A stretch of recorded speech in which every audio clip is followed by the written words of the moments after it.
now for pickup. Or if you don't feel like leaving the house, then have Dead End Barbecue delivered right to your door by Loco Knoxville or Bite Squad. Cheer on your favorite team with the best barbecue around. Check them out online at deadendbbq.com. Dead End Barbecue. The search is over. Deep down the middle's got his man, and he's gone. Jason Swain, touchdown. It's time for the Swain Event with your host, Jason Swain. My man. Real sports talk for the real sports fan. All you chumps are gonna bow when I whoop him. It's time for the Swain Event, fueled by Dead End Barbecue. Give me 2 pounds and a Ric Flair.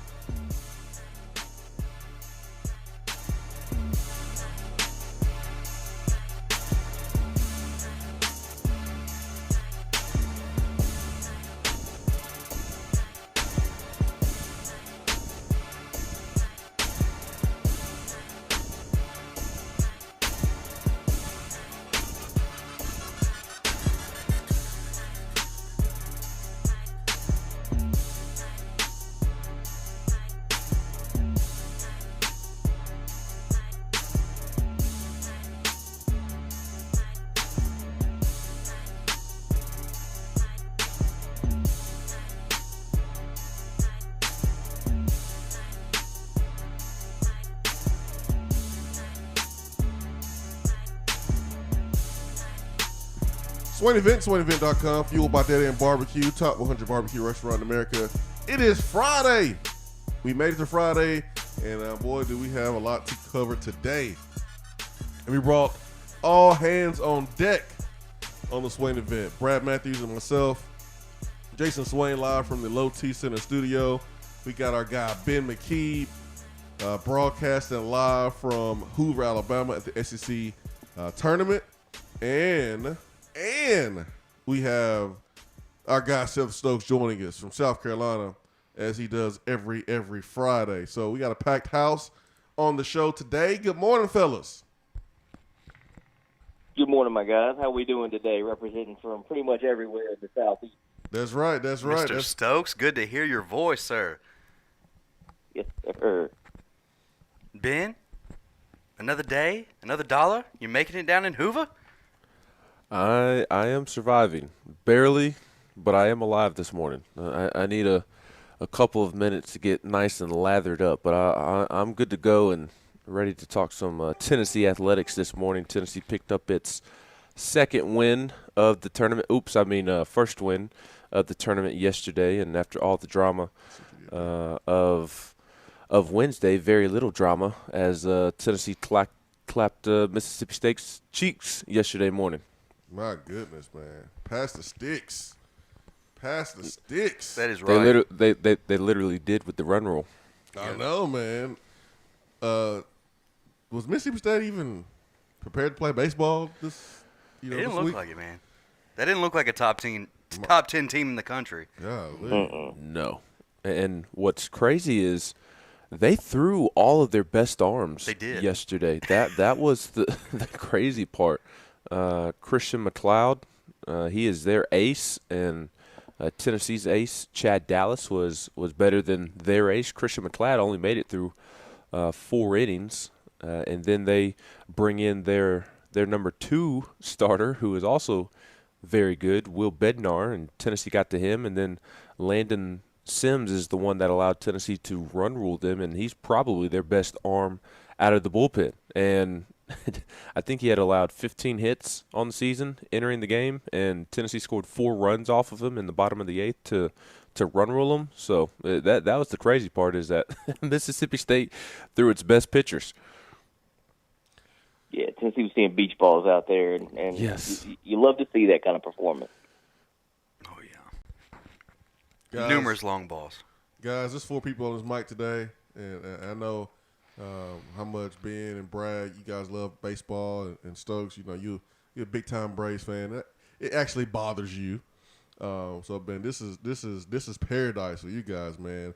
Tennessee run ruling Mississippi State, a top 10 team, top 5 team, and then getting the rematch against those Gumps, man. The referees and umpires, I keep calling referees, the umpires They bailed you out. A couple days ago on Wednesday. Won't be able to do that today. So get the rematch, and it is elimination game. It is elimination time. So, guys, I know you're super, super pumped. I'm pumped, and I'm not really superstitious when it comes to watching the game as a fan, but I'm starting to believe, Ben, and Ben will tell you this. I believe I'm affecting the game, guys. I think I do have an effect on the game. Yes, it is absolutely your fault that Tennessee lost to Alabama. Yeah. It is your fault that Tennessee did not score any runs in the first inning yesterday, and that is because based off of our text messages, at least during the Alabama game, when you would go outside to do something in the yard and play with the dog or continue to teach the dog the ways of his new home, Tennessee would do well when you weren't watching. Yeah. And when you were watching, Tennessee played very poorly.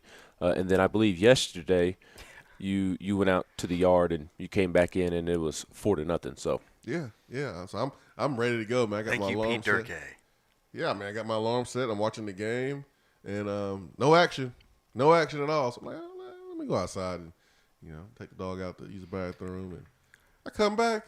It's 4-0. I'm like, man, this some ish right here, man. This is ridiculous. Yeah, we can't keep him outside all game, guys. It's a little too hot in Knoxville for that right now. I got like 2 shades darker, man. Look at me. Especially today. It's a 4:00 first pitch. I mean, we got to be careful with Swain, guys. My forehead a little tender, man. They moved up first pitch. The weather is not supposed to be good today in Hoover. It looks like it's going to rain all day long. So they moved it up from 10 p.m. Eastern to 11 a.m. Eastern. So it'll be a 10 a.m. local start time between the Gumps and the Vols. And the way that Tennessee played morning baseball yesterday, I don't know that that's a problem. And I would imagine that, yes, the players and coaches publicly, they would say that they don't care who they play or it doesn't matter to them. They'll say all the correct things publicly, but they want to play Alabama. Yeah, they want this W back. Absolutely, man. Absolutely. We got that. Got the game today. Chance for revenge. Guys, Tennessee football is going to play on Saturday. Everybody wanted Tennessee to play on Saturday. Well, you get Saturday. You better have your suntan lotion. You better hydrate. You better have your umbrellas because you got 2 noon games that was announced by Tennessee. Pittsburgh game is going to be 12 o'clock. And then what's the other game? What's the other team we playing? What's the other sorry team? I mean, that other team. We can't really talk too much, but what's the other game we playing? That got announced at noon. Hold on. You got two games. The second cupcake game. Yep. Bingo. That's it. Pittsburgh ain't a cupcake game. Well, I was referring to like Bowling Green is the first one, the first cupcake game, and then whoever is that third opponent that we are just completely blanking on. Tennessee Tech, yes. Yeah, noon on ESPN Plus. Yes. Don't forget about South Alabama coming to town November 20th. They can go to where with the Gumps. Yeah, for all I care.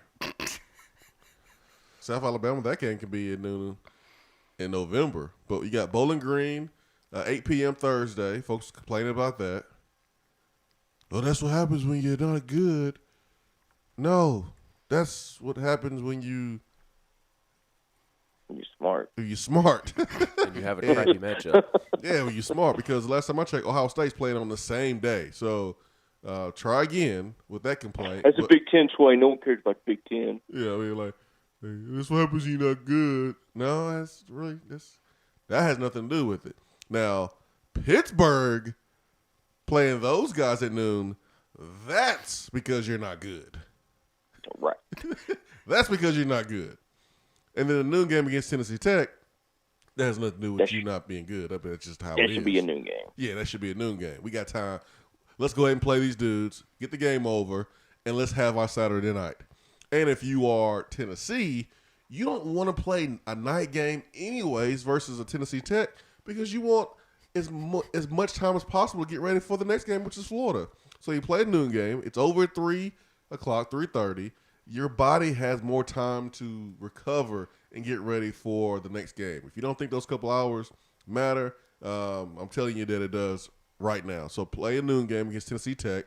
The noon game against Pittsburgh, yeah, it's because Tennessee ain't good. That's why that game is at noon. Yes. They also put Alabama, Miami, middle of the day as well, opening weekend at 2:30. I was a little surprised by that. I figured that would be a night game. But guess what day that Pittsburgh game is, Swain? On your birthday.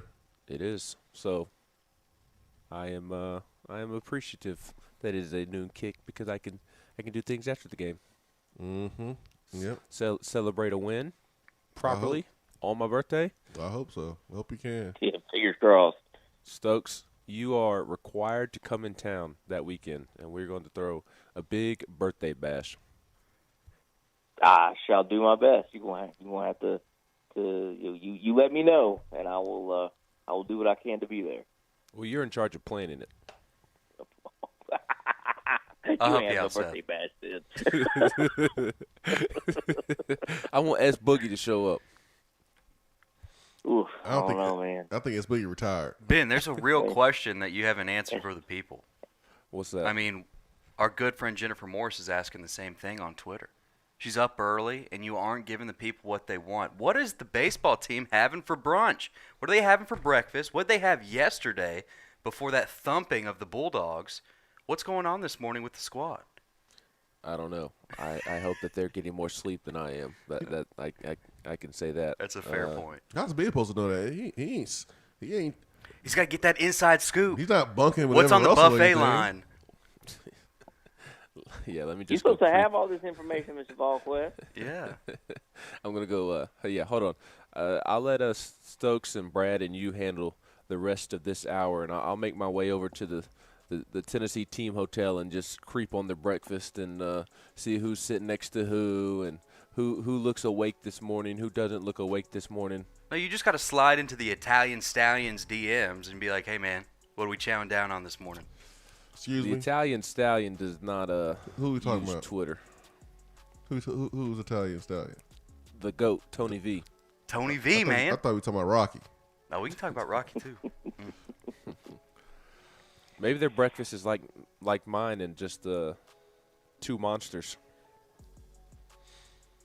All right, you better get something because that son ain't no joke, man. That son is no joke. Better eat you something. I am. That September 11th game for Pittsburgh, you better start hydrating now. Yeah. You better get ready now. Because they're going to have folks on stretchers if you ain't careful, man. It's going to be hot. Speaking of hot, Seth, did you hear how hot Ben's chili was yesterday? Mm-mm. Oh, man.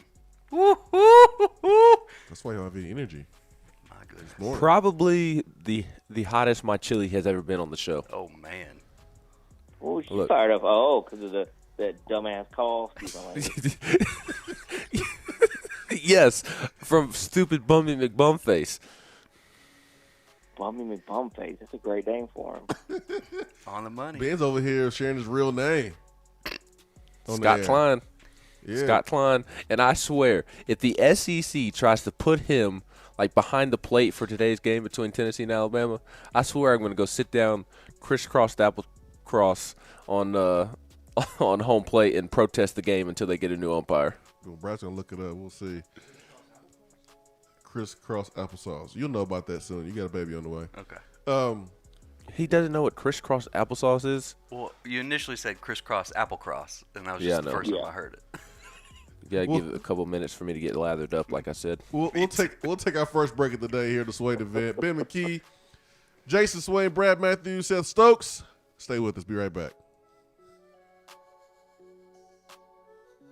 If you want to get in on the conversation, call the Iris Networks hotline at 865-200-5503.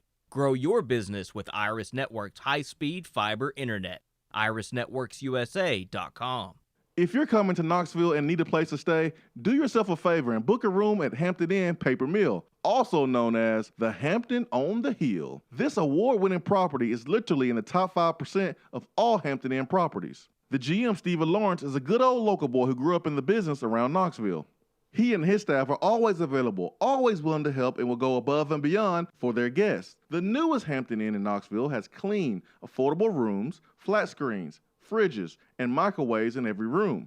Plus, breakfast is included in every rate. Not to mention, there's also a pool and fitness center on site. If it wasn't so close to amazing restaurants, bars, and shopping, you would never want to leave. At only 6 miles from campus, you're still right in where the big orange action is. Go to HamptonInn.com, search Knoxville, and book your room at the Hampton Inn Paper Mill or call 865-693-5400. When I made the move to my own studio, I was worried about this. I was worried about that. I was worried about, hey, did I get this piece of equipment? Did I get that piece of equipment? Does that sound good? Does that not sound good? One thing I didn't have to worry about, that was office furniture, because Office Furniture Outfitters met my furniture needs. With a 50,000 square foot facility, they have East Tennessee's largest selection and are the best value for new and used office furniture. Located in Knoxville, it's easy to find everything you need for your new space, including desks, file cabinets, chairs, conference tables, and more. Office Furniture Outfitters is turnkey. They came to my place, we mapped everything out that was needed, they delivered, and get this, set everything up. To learn more about what Office Furniture Outfitters can do for you, log on to ofonox.com. That's ofonox.com. JC's Tree and Landscaping Service specializes in quality tree work done at an affordable price. Trimming and removing trees are their specialty. They also offer other services like land clearing, stump grinding, crane services, and all of your basic landscaping needs for both commercial and residential. JC's will give you a free estimate and beat any written quote by a competitor to guarantee that you get the lowest price around. Don't risk your land with a fly-by-night service. JC's Tree and Landscaping is licensed and insured.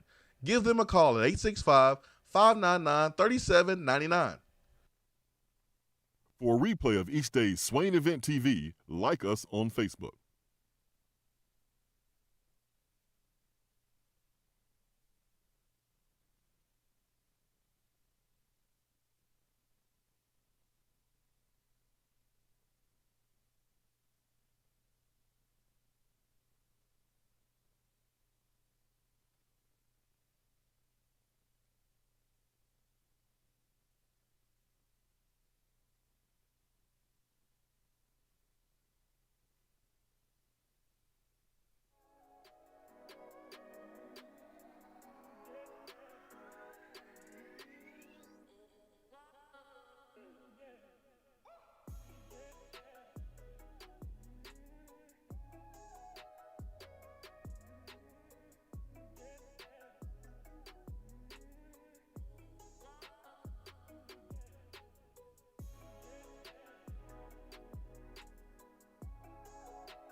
Swain Event fueled by Dead End Barbecue. Seth Stokes on the Irish Networks hotline. 90 days, no payment for business internet. Ben McKee live from some motel or side of the road there in Alabama. You know those motels, Stokes, where the door's outside. It's like one floor. It's a hotel with about 10 rooms. Are the neons flickering? The motel, about 10 rooms. I know those all too well. Stayed in one in Nashville for the SEC tournament back in the TSR days, and that was an experience. Yeah, man. Yeah. I'm at the Hotel Motel Holiday Inn. Okay. Did you run into any Alabama fans in the lobby? No, not here. But I got a good story. I've got a good story for you. I've got a good one. So, and it's a quick one. There's a joke in there, but I'm not going to touch it. Also a joke in that one. I stayed around for Vanderbilt, Arkansas, because Kumar Rocker was pitching for Vandy and going up against the best hitting lineup in the country, and then Arkansas was also throwing its ace. So I stuck around and watched that game until both of the starters got pulled. And my buddies that I went to high school with drove down for the Alabama-Florida game, and we went and got lunch after the Tennessee game, came back and was watching Alabama-Florida, and Florida scored 7 runs over the final 4 innings to beat Alabama pretty good. 7-2, I believe, was the final score. Mm-hmm. And we were sitting behind the third base dugout, which I believe Florida was in. And then there was a big Florida section behind us.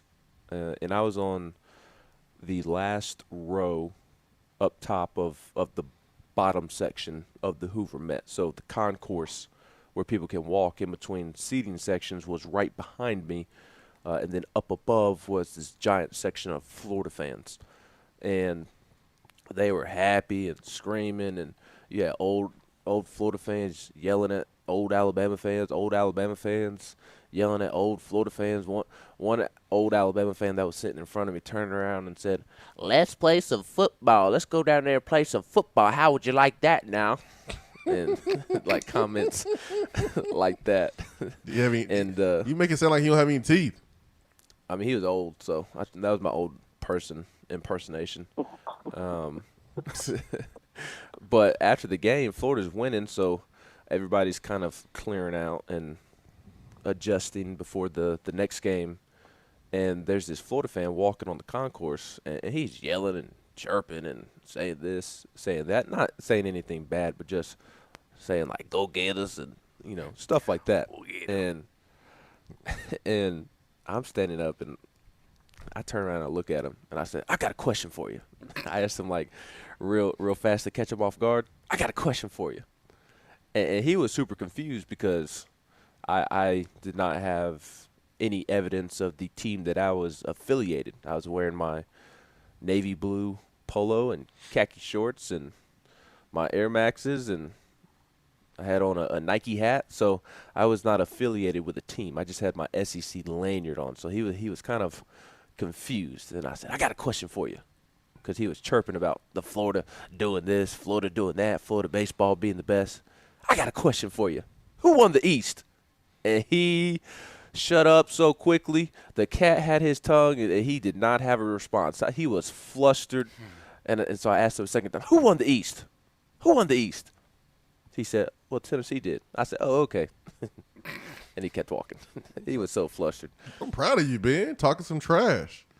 I do it quite often. But you were talking trash in a way that was kind of defending the Alabama fan. No, I was reminding him that despite being the preseason #1 team in the country, despite having many players that will be drafted over the course of 10 rounds next month, that he and his team could not win the SEC East and got curb stomped by Tony Vitello here in Knoxville. Yeah, they did. Were you able to stay for the whole game last night, Ben? No, I was tired. I felt disgusting because I'd been sitting out in the sun all day. Man, you didn't get to see Arkansas call the cops on Vandy? No, I witnessed Arkansas call the cops on Tennessee, and I didn't want to relive those memories. So once Kumar got pulled, once Wicklander got pulled, I came back to the hotel to shower and chill for the night, and unfortunately watched the end of the Preds game. Vandy was making Kumar work, man. Mid-60s in his pitches in the third inning, still working hard. Tough innings. It was a good performance at the plate last night by Arkansas. All right, fellers. Not fellas, but fellers. That's what he calls us when we talk Bama fan baseball. I was sitting behind last night. What'd you say? Sound like that Bama fan I was sitting behind last night. Yeah. Fellers. All right, fellers. He definitely says fellers. 100%. Alabama fan says they say fellers. But today, man, are like, what's going to be your emotions if Tennessee wins, if Tennessee loses? I mean, this is Alabama. This is whoever loses go home. But we know there's bigger fish to fry. It's kind of like basketball team playing in the SEC tournament and having a really good seed and really having a chance to win a championship. So like, yeah, you want to win this championship and you want to be able to beat a rival school that we all discuss and despise. But what's going to be the reaction, whatever result that we get today, guys, for you, Brad, Stokes, Ben? Man, I can tell you right now, watching Florida finish Alabama off yesterday in the dugout, it looked like Alabama had just been eliminated from the tournament. I mean, there's a feeling that they know, that they got away with one with Tennessee, and now they got to play them again. And Tennessee's got not only, more talent, better season, but they've got motivation now on top of the rivalry against Bama. Things didn't go their way. Took it out from underneath us. At least a lot of people view it that way. And so Tennessee's got extra motivation, not only seeing the Tide come in, but they've got extra motivation. So I'm eager to see Tennessee come out hot today. I can't even fathom a loss, so I don't even want to go there yet. I'll let Stokes or Ben take that one. If Tennessee wins, you've got elation. If Tennessee loses, it's going to be disappointing, but it's on to the tournament at that point. Yeah. This is the national tournament at that point. So obviously you want to be SEC champions. Like that, there's no doubt about it. You'd love for that to happen, and that would be a nice not that the team needs a confidence booster, but it'd be a nice springboard into the big tournament, on that road to Omaha. But if it doesn't happen, it's not quite the end of the world, because that doesn't stop you from being able to do some big things in the next step. But yeah, so elation if they win, and it sucks. Anytime you take an L, it sucks. But on to the next. Yeah, I agree with Tweedledee and Tweedledum. I think it'll stink if Tennessee loses. It won't be the end of the world, like Stokes is saying. I think now that Tennessee has picked up 2 wins at the SEC tournament, and yes, I said 2 wins, I think it has been a successful week to a certain extent.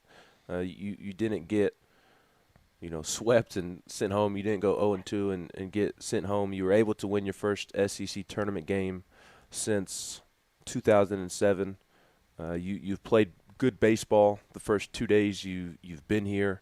You haven't had to overtax any arms. You haven't had to sacrifice anything that would hurt you next weekend for the regionals. So, in my opinion, you just wanted to come here. You wanted to play good baseball, get some reps under your belt, make sure your pitching staff is intact, make sure that the guys who need to throw innings, make sure that they throw innings, and that looks to be the case, as I would be surprised if Blade Tidwell and Kirby Connell doesn't get a large share of the work today, since they have not pitched this week. So to me, it's been a success up to this point, and anything from here on out is just kind of like the cherry on top. Although, like Stokes said, it sure would be nice to go out and win the SEC tournament title, but it won't be the end of the world if they don't, because next weekend and making sure you are prepared for next weekend is far more important. But what makes today interesting is what took place on Wednesday against Alabama, and there's definitely a revenge factor there. You know Tennessee wants to run rule Alabama today, and prove everybody correct and that they are the better team. And Tennessee is better positioned than Alabama today. Alabama threw its number 2 starter yesterday, Dylan Smith, and he looked good, but now he's not available today against Tennessee. There's some question marks surrounding Alabama's pitching staff, and depth is their biggest problem, and they've reached the point of the tournament where this will be their Tuesday, Wednesday, Thursday, 4th game that they've played, and they've flown through all their best pitchers. So This is a game that Tennessee should win. I think that they should win comfortably, honestly, because, again, Alabama's pitching staff is at a questionable point because this is their 4th game. The bats have been hot the past 2 days, and yesterday I spent all day talking about how against Alabama they couldn't find holes, and then yesterday they found holes. and that just kind of speaks to the funkiness that baseball is. But on top of that matchup, you also have Blade Tidwell going for Tennessee. It hasn't been announced, but I would be surprised if he didn't start. So stop saying Tidwell, man. I keep thinking about his nickname. What, Tiddy? Yes, Ben. Thanks. Tid, Tiddy. But he's pitching today, and I would be kind of surprised if.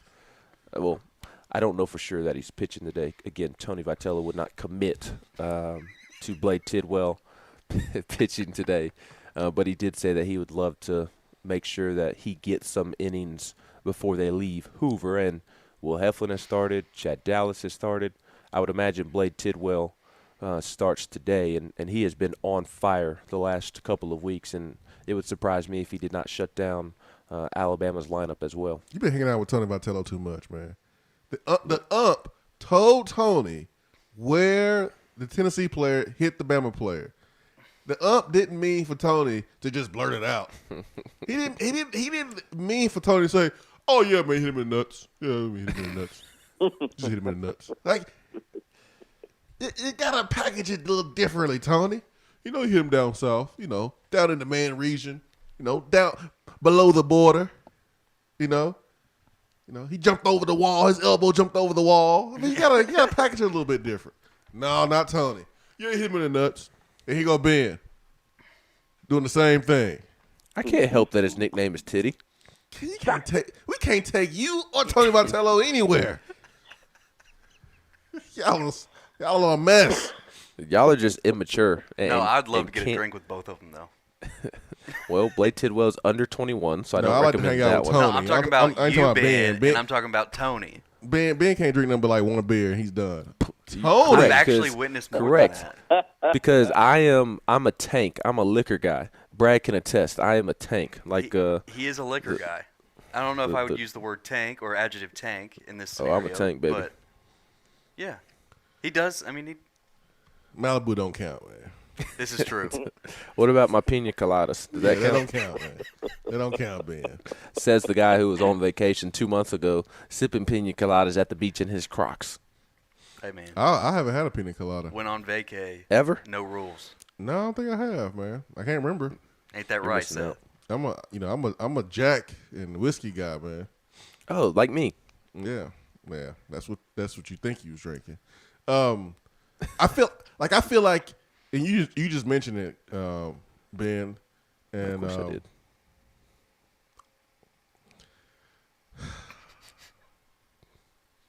Focus, Ben. Focus here. I feel like we have to get close to run ruling these dudes, man. Like, I'll be happy with a win, but after what happened Wednesday, I feel like we gotta win by at least 5 runs more.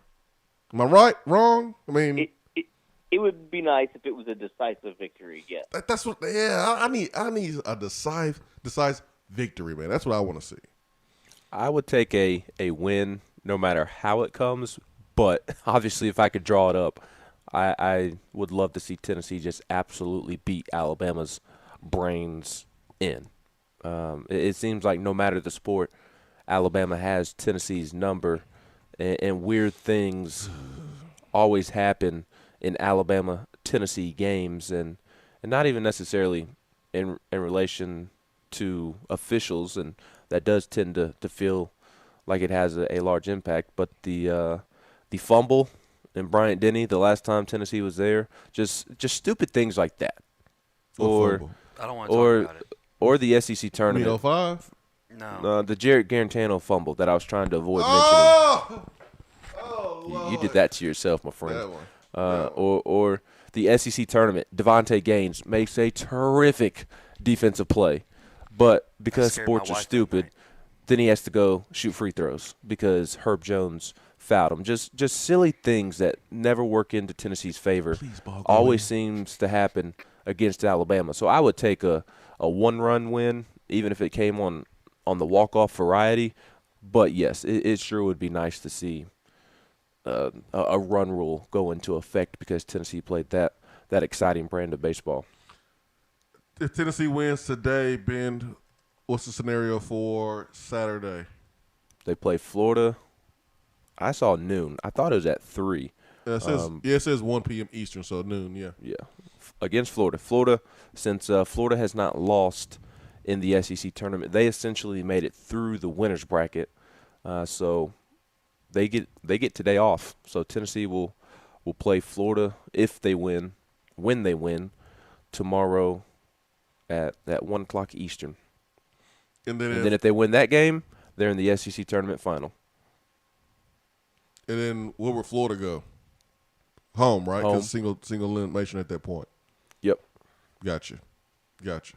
And then you're looking at I would be surprised if Vanderbilt or Arkansas is not in the SEC tournament final. So it's looking like Alabama today, Florida tomorrow, Alabama or Vanderbilt or Arkansas in the SEC tournament final. Gotcha. Ole Miss and Vanderbilt play tonight at 7:30 p.m. unless that gets moved or changed because of the weather. It did. It's going to start 45 minutes after the Tennessee game. And I'll be curious to see if any games get in today. We are doing a no-no right now. The baseball gods are shaking their head at us. We are talking about the potential of rain. And us superstitious baseball players know that you're not supposed to talk about the threat of rain before the game. But the rain's supposed to get here about 2 o'clock, 60% chance starting at 2 and lasting through the afternoon. So may have a rain delay if it's not a quick baseball game, which I think it will because I think Tennessee's going to beat down Alabama. Just play in the rain, man. They do it in football. Yeah, I mean, they even tried a NASCAR race last week in the rain. If they can do that in the rain, they can surely play baseball in the rain, right? Literally had a car blow up because of it. I mean, it was ridiculously stupid. Dangerous as hell. Try and get those races in any way they can. Yeah. All right, we'll take a quick timeout. Swain Event fueled by Dead End Barbecue. Stay with us.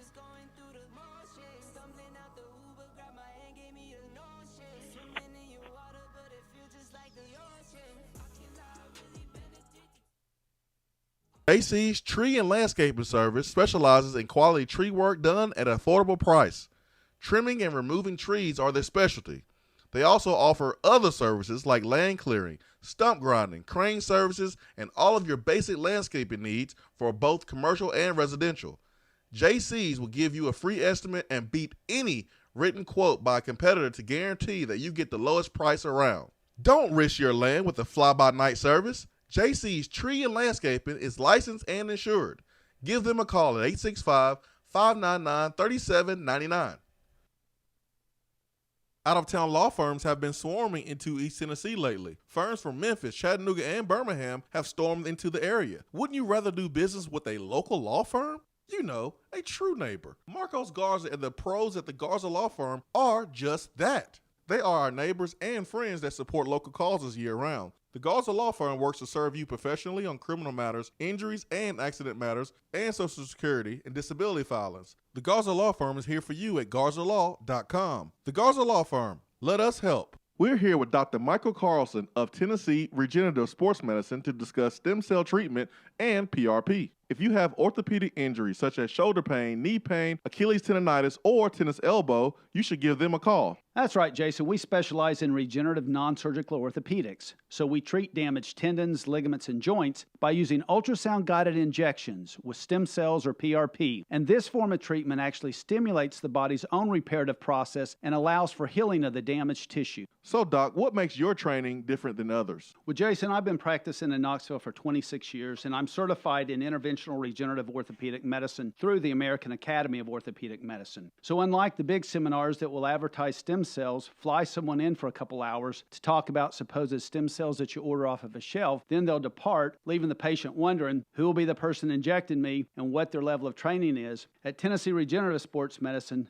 I'm the one doing the procedure, and we're using your own bone marrow stem cells or PRP. So in other words, it comes from you and it goes back to you. So you know exactly what you're getting and know exactly the level of training involved. Tennessee Regenerative Sports Medicine, trsportsmedicine.com. East Tennessee's leader in PRP and stem cell therapy. Guys, your health right now is more important than ever. I recommend Low T Center. That's where I get my levels checked. It all starts with the annual wellness exam where they do a comprehensive health assessment exclusively for men, making it quick and easy to take care of your health. And now they offer monitored self-inject at-home testosterone treatment. Most insurance is accepted. Go to lowtcenter.com now to book your appointment and make your health a priority. Low T Center, reinventing men's healthcare.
Let's go. It is around the SEC.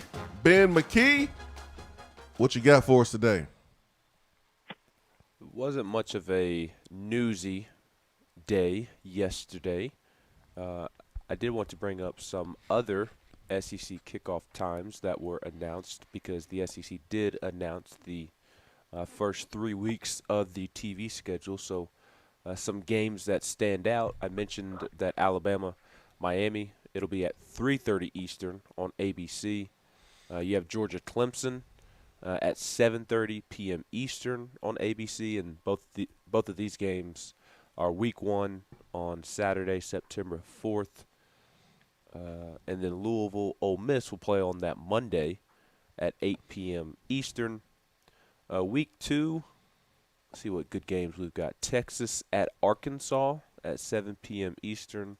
That is Week 2, like I mentioned. You have an SEC game that week between Missouri at Kentucky. I know you all will be just thrilled to tune in to that one. Florida is playing at South Florida at USF at noon Eastern on ABC, the same time that Pittsburgh and Tennessee will be playing at noon on ESPN.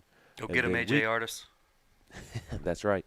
And then Week 3, Mississippi State will play at Memphis at 4 o'clock. You've got Auburn at Penn State at 7:30. South Carolina at Georgia at 7 o'clock. Stanford at Vanderbilt at 8 p.m. And then Tennessee Tech at Tennessee, which on this graphic says time to be determined, but Tennessee did say it would be at 12. And speaking of Vanderbilt football, I thought I stumbled across a hysterical article, which, oh, by the way, I saw somebody standing in line yesterday at the concession stand in a Vanderbilt football jersey. Oh, man, that's cute. I know.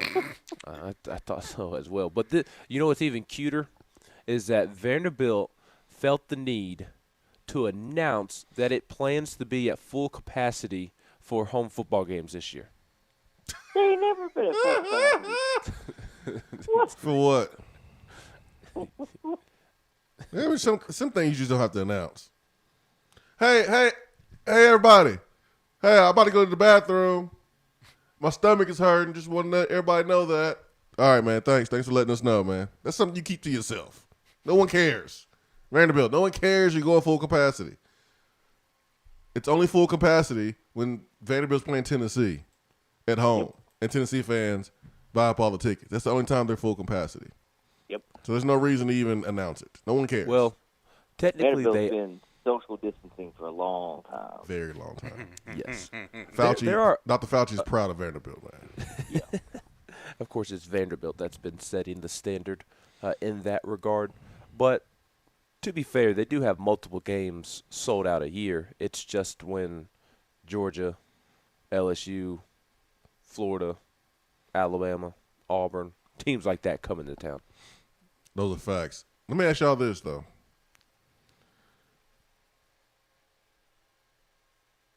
We've seen good football teams, and you get those good time slots. 8 p.m. on ESPN, 3:30 CBS. But even when Tennessee was good, you still play noon games. You still play early games. I remember in my freshman year, we played Florida at noon at Gainesville. Ooh, that's miserable. It was terrible. When we played Miami, that Miami game, that was an early game. We played them at noon. Yep. Because I think it was 1. Man, it was early. Yeah. It was early because we had enough time to get back and chill, get dressed, and that's when I went out that night. I don't really remember much from the night, but that was like that was my last hard party night. Really? My freshman year, Miami. After that, I was real chill mode. The rest of my 3 years of Tennessee. Tony McDaniel had to basically throw me over his shoulder and carry me to my dorm room. like he carried me like a baby. I think he swaddled me. I think he swaddled me, man. I think he did. Wrapped you in his jersey. I think he swaddled me, tucked me in. I woke up like, man, why I got a pacifier in my mouth? It's weird. but tell me, I had a pacifier in my mouth and a diaper on. I was like, man, what happened? What happened last night? But Big Tony was playing house. he was taking care of his teammate. But we went out. We went out after we played Miami at Miami, flew back, and then had enough time to go out. So we played an early game, and we wasn't trashed. We wasn't trashed that year in 2003. And the year before, Tennessee wasn't terrible. Well, you wasn't good either. You had some injuries, and wound up losing in the Chick-fil-A Bowl to Maryland. But like this notion that only good teams play at noon, I don't know if I buy into it completely because I play my fair share of noon games against lesser competition because you kind of want to get it over with because you can kind of start the regeneration process of the muscles and get to your rehab and get to training. So I'm cool with new games, guys, just depending on the opponent. How about y'all? Yeah, that doesn't bother me because you don't really you're excited for Tennessee football as a fan, but you're not pumped up to see Tennessee play South Alabama. You're not. It's the anticipation's not quite there. So I like that. That noon kick, get it over with. Because sometimes there's some really good games on later in the day, and you don't really want to take away from those games because you're watching Tennessee, beat the brains, out of a no-name cupcake type team. Though I don't think that's going to be happening too much this year. I think it'll be a little closer than we're going to be comfortable with, but it's still typically it's not the most exciting game. You're usually real bored with it by about the third quarter, and you're kind of thinking about other things. So yeah, noon games for those types of games are good for the fans as well, in my opinion. 2004 guys, that team won 10 games, and the first game was at 8 p.m. against UNLV. We played Florida. There's a night game. That's Will Hoyt's kick. We played Louisiana Tech, and it was homecoming, the third game of the season. That was a 7 p.m. game. We played Auburn. That was 7:45. That was when ESPN was here for game day, and Charles Barkley was making his prediction and whatever. The next week, we go down and we beat Georgia. That's when Georgia was a top 5 team, and we beat them 19-14. But that was a 3:30 game, CBS. We play Ole Miss on the road. That was an 8 p.m. game there. We play Alabama the next week, 3:30 CBS game. October 30th was the first time we played at noon. That was a 12:30 game. We played South Carolina, and I remember as soon as the game was over, like some dudes didn't even take a shower after Coach Fulmer addressed us and let us go because we were trying to rush over across the street to go to Bojangles and get some chicken before hitting the plane. Come on, Coach, I need me a biscuit. Yeah, and so that season, man, we didn't play a noon game until, fall. And what was that next game? We played Notre Dame, CBS game. Sivakowski, Samarja. I don't want to talk about it. And then to finish the season, we played Vanderbilt at 12:30 and Kentucky at 12:30. So the 04 season, we played 3 noon games. I think if you're playing teams that are not that great, I think noon games are the best. So my senior season, guys, we played Memphis noon, Kentucky and Vanderbilt at noon. So we played 3 noon games. So we already at the beginning of the season with this year. It looks like we're gonna be at 2 by September the 18th. We're the appetizer. So I'm pretty sure that we're gonna be at probably 4 or 5 noon games this year. And that's all right. Hey man, that's what you expect, right? Right. The thing is, when Tennessee's not that good, you really want to wait all day for them, to watch your team get beat up pretty bad by a really good team. No, you want to go ahead and get that over with. I mean, from like a strategic standpoint, 2013 we beat South Carolina that was ranked 11th. It was because we played them at noon, and Robert Gillespie was on that Steve Spurrier staff, and he knew that those Carolina teams would sputter in noon games to get out the gate early. And Dave Hart and Butch Jones kind of, suggested to move that game to noon. South Carolina obliged, and boom, we got it made. If you're Tennessee in this position where we're kind of the hunter and we're going to be an underdog in a lot of SEC games, I think you want to play noon games. Catch them off guard. I mean, if I'm playing Georgia, I want the game to be at noon. I don't want to play them at night where, they get all comfortable. Especially don't want to play them at night at their place. I want to play them at 10:30 in the morning, like baseball. That's what I would want to do. What Ben call it yesterday? Jefferson City Pilot. He did, Jefferson City Pilot. No. Jefferson City Pilot. Oh, I did say that, didn't I? Yeah, you said something else during the show, and Stokes and Brad did not say anything. Did not catch it at all. But I called it. You referred to Brad and Ben as Tweedledee and Tweedledum. No. Which one is dumb? Ben referred to me and Seth as that. What'd I say? Brad and Ben. Yeah, Brad and Stokes. You referred to them as Tweedledee and Tweedledum. Which one is Tweedledum? Brad, because he's a Ravens fan. Oh, okay. I mean, you knew that was coming. I was about to say, you can't call me Tweedledum because you literally repeated my answer. And Seth's probably smarter than all of us. Well, if it was for Stokes, Ben wouldn't be Ben Quest today. That is true. I owe all of my, I don't know if I'd call it success, but I owe where I am to the one and only Seth Stokes. Because Lord knows you would have either never responded to my Facebook message or taken a year or so to do so. Yep. Stokes, man. You the real MVP. Well, I appreciate that. I'm glad you recognize. Yeah. And no, you're proud of you. You've done a really good job. But not to pile on, another thing Ben said that I don't know if anybody caught. He referred to himself as a baseball player when talking about the rain and the superstition. Ben still think he playing. It's over. Man. It's a wrap. I feel like that's in every You'll have just like how just like the rest of us. Just like how Swain was just talking about those football games. Hey, like yesterday. In past tense, I ain't playing no more. Play football at a high level. I ain't playing no more. I'm done. How dare you, Stokes, disrespect Georgia and Alabama high school baseball? How dare you? Part of Georgia high school baseball. I We went to traveling over to East Cobb. Anything in the Cobb area. Get him, I Ben. played Let him over know. there. You weren't playing in East Cobb. You weren't playing good. I played a tournament there. Baseball. I played a tournament there. Ben, let him know, man. I think everybody did. We went down there and got waxed.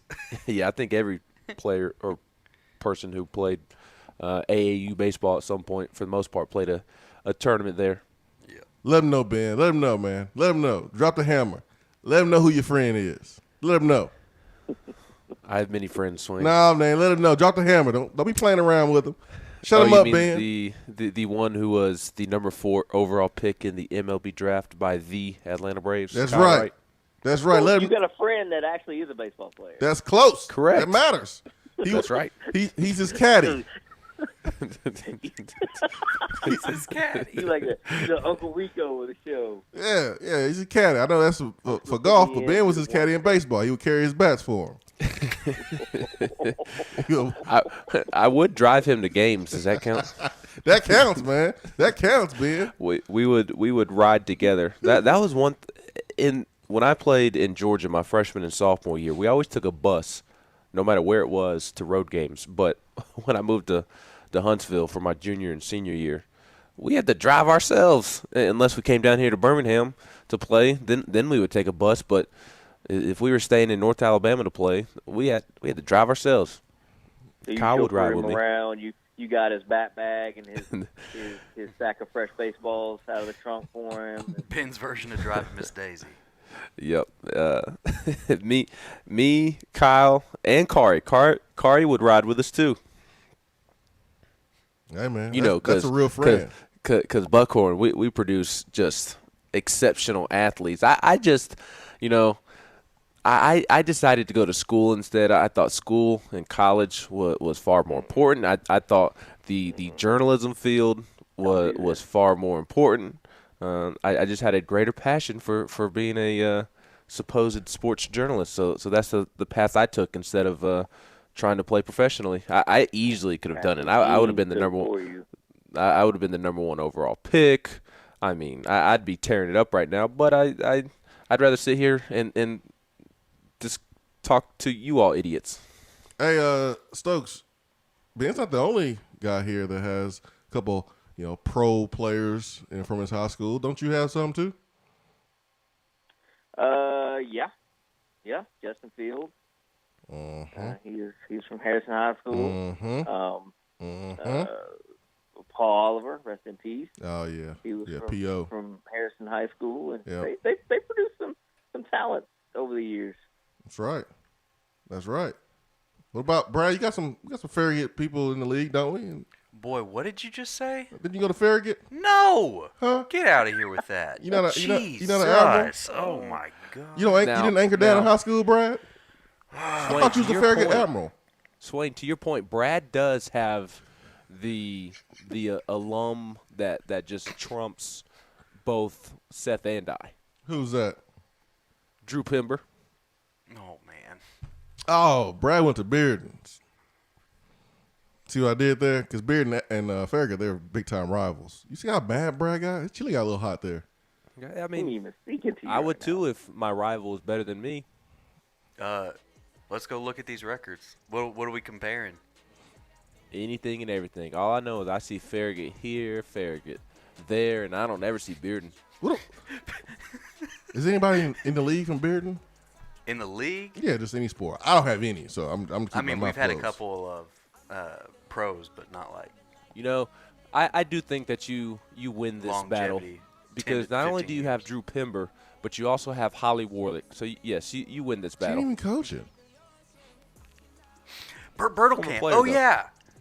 I got Debbie Ryan from Jessie on Nickelodeon. That's all I got. Who?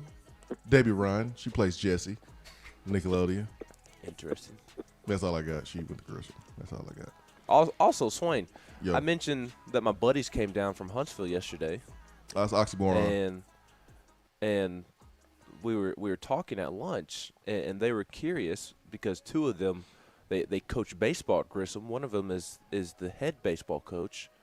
They were wondering when you were going to become a donor and begin supporting the program of just supporting your school in general.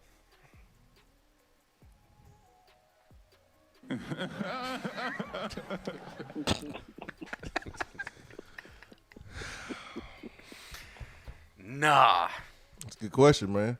I'm wondering the same thing. Man. Tennessee get my money for Grissom. When's the last time they educated me? Man, Tennessee get my money. TennesseeFund.org over GrissomFund.org all day long. All right, Stokes, man. Hope you have a great weekend, my friend. Y'all as well. All right, take you. Keep the show on the track, and have a great weekend. Be safe out there. Be safe on that road whenever you come back to Knoxville, Ben. Good stuff. It is Friday, so never know about the show being on the rails or not for the next 2 hours. But have a good weekend, my friend. All right, y'all as well. See you. Hour 2 coming up. At work, can't call in? Don't feel bad. You can talk to the guys on the text box. It's part of the free Swain Event app. More and more Tennessee businesses are switching to Iris Networks for reliable, local, high-quality, high-speed business fiber internet. Iris provides direct internet access from 10 megs to 10 gigs with no payments for 90 days. Iris also offers next-generation business phones with work-from-anywhere capability from the mobile or laptop app. With local sales, support, and service, Iris is a partner in the community. Learn more at irisnetworkusa.com or call 865-448-IRIS. Iris Networks, a Tennessee business connecting Tennessee businesses. It's a new season, which means it's time to rep your team in new ways with gear from Game Time Sidekicks. Rep the Vols with every sip with a new tie-dye tumbler or bottle. They also have a new NFL Players Association product line, so you can support your favorite VFL on Sundays. Want to put your own flair on a tumbler? Game Time Sidekicks has you covered with options to add your own text or even a monogram on the back of your favorite team tumbler. To check out everything that Game Time Sidekicks has to offer, go to GameTimeSidekicks.com. Carry your team with Game Time Sidekicks. Good morning, Swain Event family. As you already know, I'm your go-to realtor when you are considering buying, selling, or investing in East Tennessee real estate. But did you know I can help all of you listeners in other parts of the country? No matter where you're listening from, there's a good chance I have several Keller Williams real estate partners in your area. I've developed relationships with realtors I know I can trust to help you with your needs. So give me a call, Jennifer Morris, Keller Williams Realty, 865-257-7897, or email me at jennifermorris865@gmail.com. I just wanted to come by and congratulate you on the great work you've been doing. I like your style. You remind me of a young me. Failure is not an option. That boy is good. Homes, remind yourself, nobody built like you design yourself. Attaboy. Attaboy is brought to you by Made in Tennessee Business Fiber Internet from Iris Networks. Find business solutions for you at irisnetworksusa.com.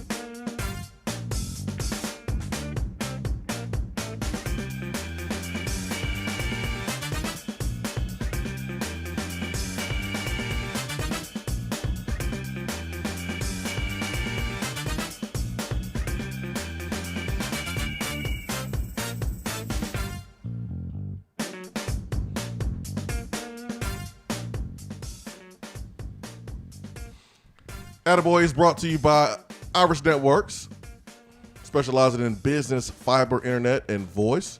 Iris Networks USA is their website. 90 days, no payment for business internet. Again, Iris Networks USA is where you can follow them on Twitter.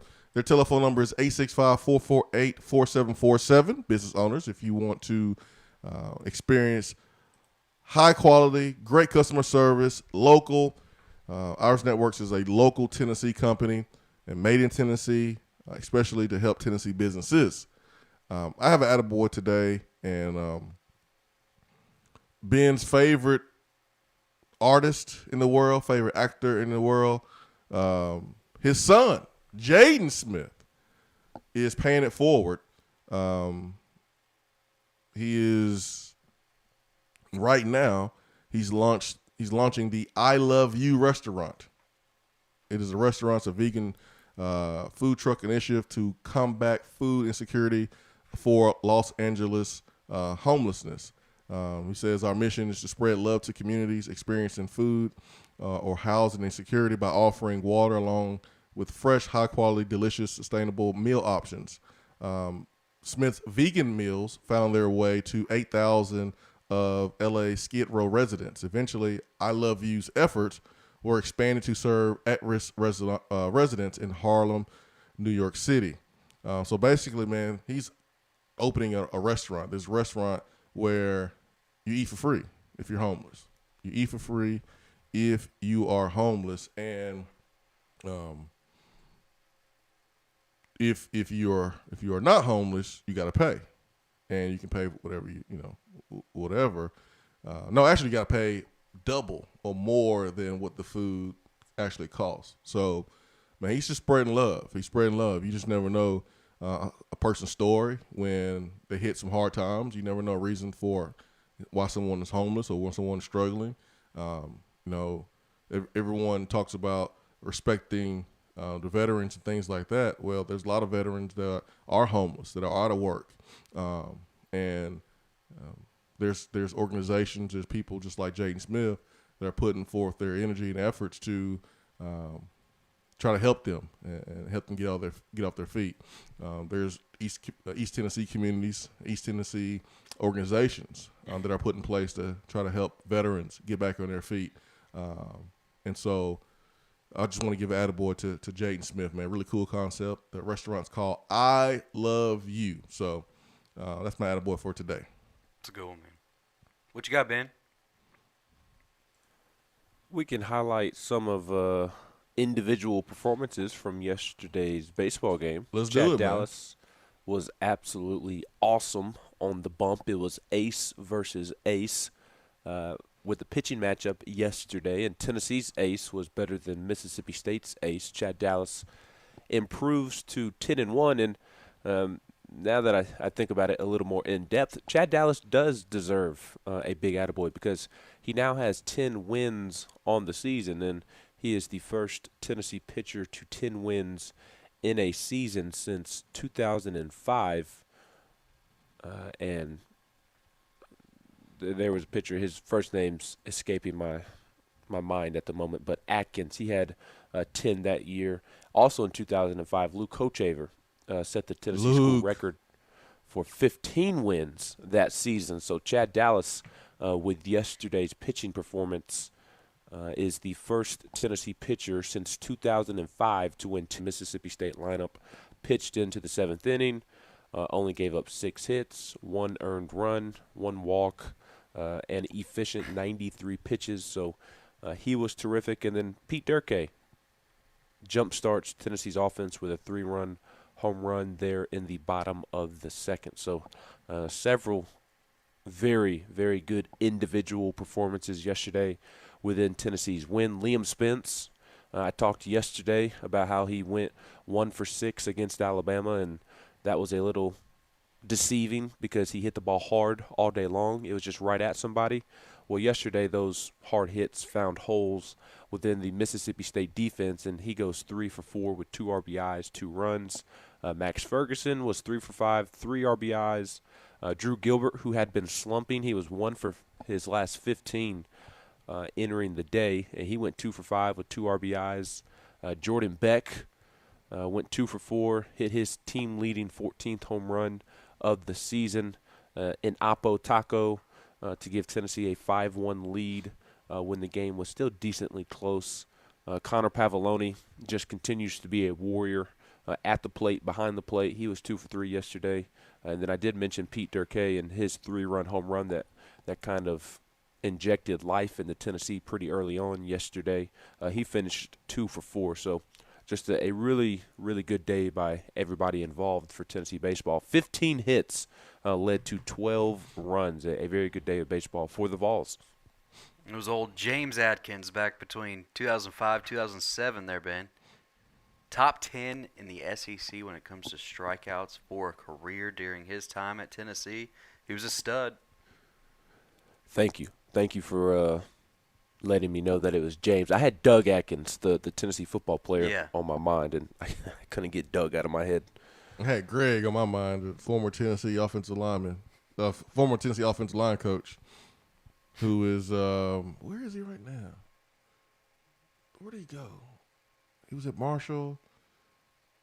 I think he's back. I think he's back in the SEC. Yeah, he's in South Carolina. He's in South Carolina. So I was thinking about Greg Atkins when Ben said Atkins. Then I was thinking about Atkins died Is he too. Really? Yeah, he's in South Carolina. Mm-hmm. I missed that. Yeah. Well, you didn't miss an article by John Adams that just hit your notifications on your phone. Yeah. I'm not a subscriber. Seems that you are. No. You subscribe to John Adams' tweets? No. You subscribe to Knox News? No, but their app is on my phone. So it looks like the title. I mean, I think Ben does. I think Ben can get up in there and get in that article and see what's going on. But I was, but you know how you have to change debit cards or credit cards every now and then, and you have to go through, and now in the world of paying for everything online, and you got to go in and change your debit card number. I never did, so my subscription expired because I didn't update my payment because I got a new debit card. Yeah, I hate commenting on just a title. I really do, man. Because I tried to pull up at least the first few paragraphs that they give you. I got a free article left. Hold on. What's the headline? Interesting. Hold on. I got one free article left. That's good. I think I might be able to use it. Hold on. Before I sent you the screen grab, I was trying to find it, and I couldn't even find it on their page. Yeah, I can't find it either. Oh, there it is. I got one article left for the month. Oh, I can't use it. This content is only available to subscribers. Bro, 99 cents is way too much for our budget. Let's be smart about this, okay? Can't be just throwing the financial budget of the show off for one article. I know. We've got to pay for my trip to Hoover. Yeah, Ben's got to come home. Yeah, and here in about 3 weeks, I got to go to Omaha. Omaha. When he started GoFundMe for that. Omaha. Do I really want to check out the article? No. I mean, no offense to John Adams. I mean, he's always been nice to me, but yeah, I don't think I'm going to be checking out the article if it ain't free. I mean, you always know those headlines are going to grab people's attention. That's what he does. He finds so much joy in it. I mean, I'll drop something for VolQuest or 247. It's not what he does. It's what media members do. I'll drop some money for Athletic, 247, and Rivals. I ain't You talked to John about his headlines? Because I have. He loves making headlines. If the I know, but editor doesn't take it away from him. Correct. But every journalist loves to do that. Yeah. Just not everybody has the power that he does. Yeah. To actually. I want to know what he says though about Brian Maurer and transferring. I mean, I thought Brian Maurer would be gone months ago. I want to know what he thinks or what he knows. I'm on it. No, man, don't. I'm gonna whip out the wallet. No, man. Let's go to the go. phones. Don't do it. Don't pay for it. We got Don. Do something better. Ask for someone else's password. Hey, guys. Hey, how you doing? Doing well. Actually, I'm a little under the weather, but that's why my voice is probably a little deeper than normal when I call. Did you drink some Tussin? Did I what? I'm sorry. Tussin. Did you take some Tussin? The medicine. Oh, okay. Yeah, I've got some kind of benzonatate or something. I don't know. It's supposed to be for cough. Yeah, don't pay for John that. You can't pay me to read one of his articles, and haven't for years. Especially since he named me by name in a newspaper article a few years ago. Oh, he called you out, Don? Yeah, which then I called in and caught him on 99 won right afterwards and unloaded on him a little bit. There you go, Don. Get him. Was I co-hosting that episode or no? Get him, Don. I PO'd most of the newspaper and sports talk people at one time or another over the years. Yeah, it happens, man. Not me. I was going. Go ahead. I'm sorry. Yeah. No, that was Ben interrupting you, being rude. Oh, Ben. Okay. Ben. Well, I don't want Ben get all upset because I got a baseball question for him. Ooh, go ahead. Fire away. Okay. You were just talking about 15 hits and 12 runs. Yesterday, when they run ruled in the eighth, before they, called the game, 2 runs crossed, which made it 13-2. So there was conflicting post about what the final score was. And I understand, I guess they're saying, well, as soon as that 10th difference come across, that's it. But if it had been a single, if it had been a home run, every one of those runs would have counted. So why not a single that obviously scored 2 people before the game was called? Excuse me. The rule, and I've got the rule right here that was sent to me by Tennessee Sports Information Director. It says a game-ending hit when a batter ends a game with a hit that drives in as many runs as are necessary to win the game. Credit him with only as many bases on his hit as the runner who scores the winning run advances. And then only if the batter runs out his hit for as many bases as are advanced by the runner who scores the winning run. It's the same thing as a walk-off in the 9th inning. If it's a tie game and there's runners on second and third, that runner, like, even though it's a single and any other inning that runner from second would score, he doesn't have to score. So it's just the same as the 9th inning, that because it was the 10th run and at that point the 10-run rule goes into effect, nothing after that matters. So if it would have been a home run, then the runs would have counted, just like if it was a walk-off home run. But it's the same thing as if it were just a regular walk-off in the 9th inning. Just those other runs just don't matter after the quote winning run scores. Well, on a team basis, it doesn't matter. But I'm thinking, if you're the guy that just drove in 2 or 3 runs, you're taking from his stats. Yeah, that is true. And I thought, well, that's not fair, But baseball, one thing about baseball, they got a rule for everything. They've even got a rule that says if this is what it takes to keep Alabama in the game, we're going to call runner interference. I was listening to them straining yesterday, trying to explain that again during the game yesterday. I'm like, guys, you can look at this any way you want to. And I finally just boiled it down, conspiracy theory, whatever. I always saw all you guys are online right now. I mean, it's just opinion. There's no way to prove it. But if it was 2-2 and it was Alabama in the bottom of the 9th and that same play happened in Hoover, how many people think that ump's making that call? That is definitely a conspiracy theory. I am not one for conspiracy theories, I will admit. But to your point, Don, a game later that day, Wednesday night, Vanderbilt and Ole Miss are playing in the nightcap, and the same exact slide happens, and the same version of contact takes place. The only difference is the fielder jumped over the base runner, but it was still a clean slide. There was still contact, and nothing was called. So the inconsistencies are very frustrating. Well, and a lot of people, including me, upset about that call. But I thought there was a lot of inconsistency about who was on the mound from inning to inning as well. Strike zone seemed to change on who was pitching.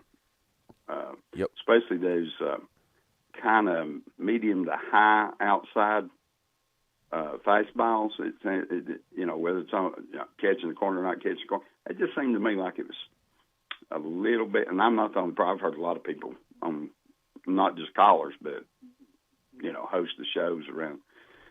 Yeah, also, I mean, John Wilkerson is a guy that's pretty much, he may be a big orange man, but he pretty much, tread goes lightly. along and then all of a sudden he was he was as upset as we are, about the over officiating. That's just the way he stated. Over officiating. Yeah.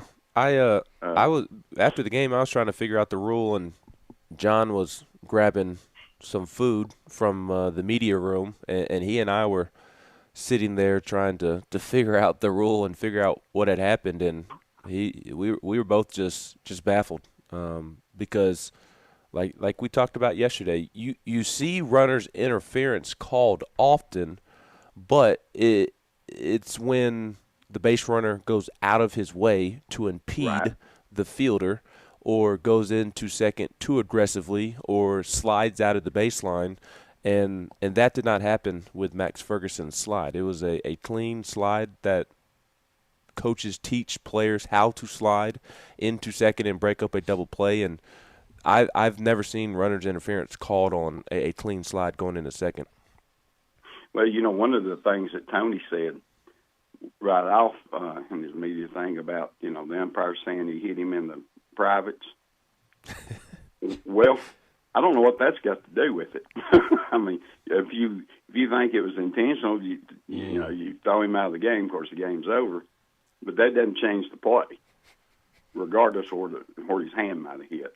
But they, like you said, I've seen it called, and spikes high and all kinds of stuff, and there was, nothing there. And if you don't try to protect yourself, you're probably going to wreck that guy's knee with his helmet coming in. I mean, it's just or vice versa. Or vice versa, Max Ferguson was about to end up like John Fulkerson with a black eye because Correct. He was about to take that knee to right in the face. Yeah. Yes, and there's no doubt that there was contact, but again, the rule states that if it's a legal slide, contact is legal, and it was a legal slide. So I don't understand I just don't understand the runner's interference. Yeah, well, they kept saying yesterday on the SEC network when they was talking about it before during the game, if any part of your body comes outside of the frame of your body, then it's interference. I'm like, well, that's stupid. Like anybody can control that, but I just don't know. I'll just go back to my initial thing, and I'll get off and let you guys get to somebody.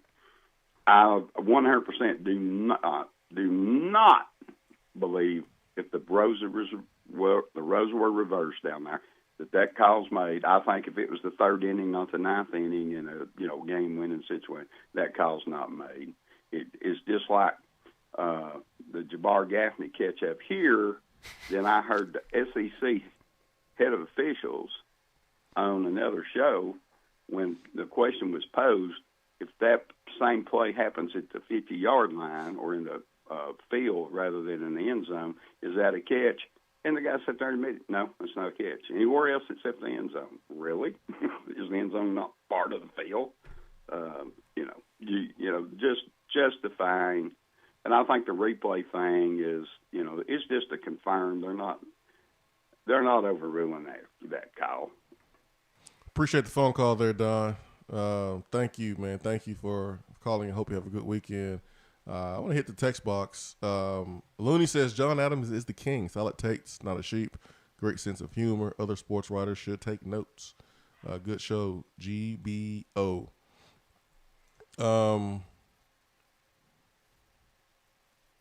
So we did get the article.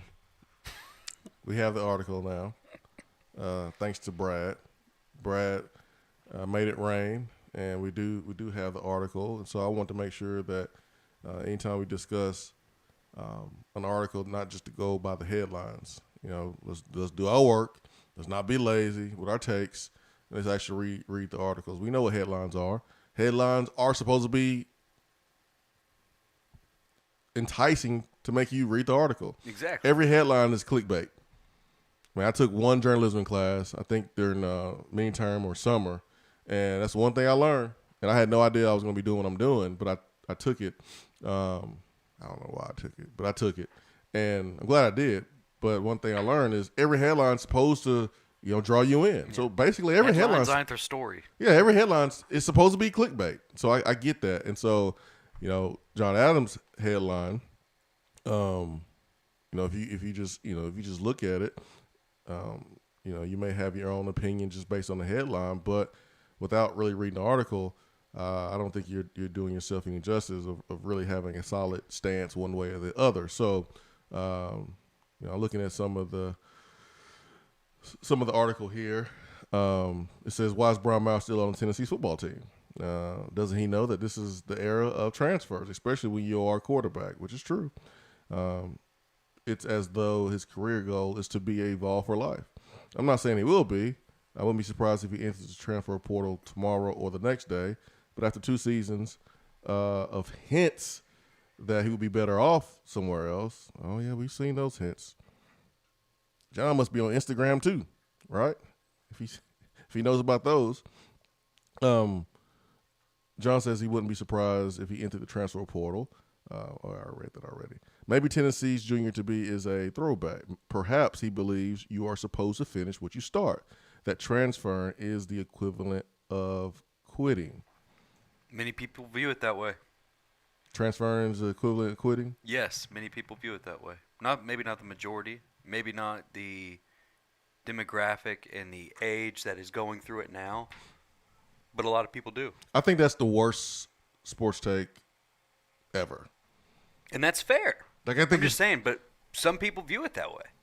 Yeah, I think it's a terrible stance to say and to make a blanket statement that transferring is quitting. And that's the problem with it, right? Yeah. Because it is a case-by-case basis. It really Every is. situation is 100% different for each individual, different sports, different universities. Go ahead, Ben. Because there are examples of both. Like there are instances in which players are running from competition, which is quitting. I mean, there are players that we have seen transferred 2, 3, 4 times because they're afraid to stick around somewhere and compete, a.k.a. Tate Martell. I mean, he goes from Ohio State to Miami to wherever because he didn't want to compete for the starting job. He wanted it handed to him. So there are instances in which players are quitting by transferring, but you just can't lump everybody into the same situation. I mean, you just can't. Not everybody's situation or circumstances are the same. Let's go to DR Vol. DR Vol, good morning. We have to? Yes. I hope he's not including J.J. Peterson in that, because can you really quit if you were never there? I mean, that's true. That's true. So, let's not lump my boy in there. I thought that was neat. Don, you go from Don, a caller who's had an article written about him, to me, who's also had an article written about him. Well, yeah. Yours is more positive, though. Well, nah. Was yours negative? I had one. Barstool Sports wrote about a phone call I had to a reactionary show after JG pulled that infamous called his own number against Bama. Okay. This has been brought up twice today. I can't handle it.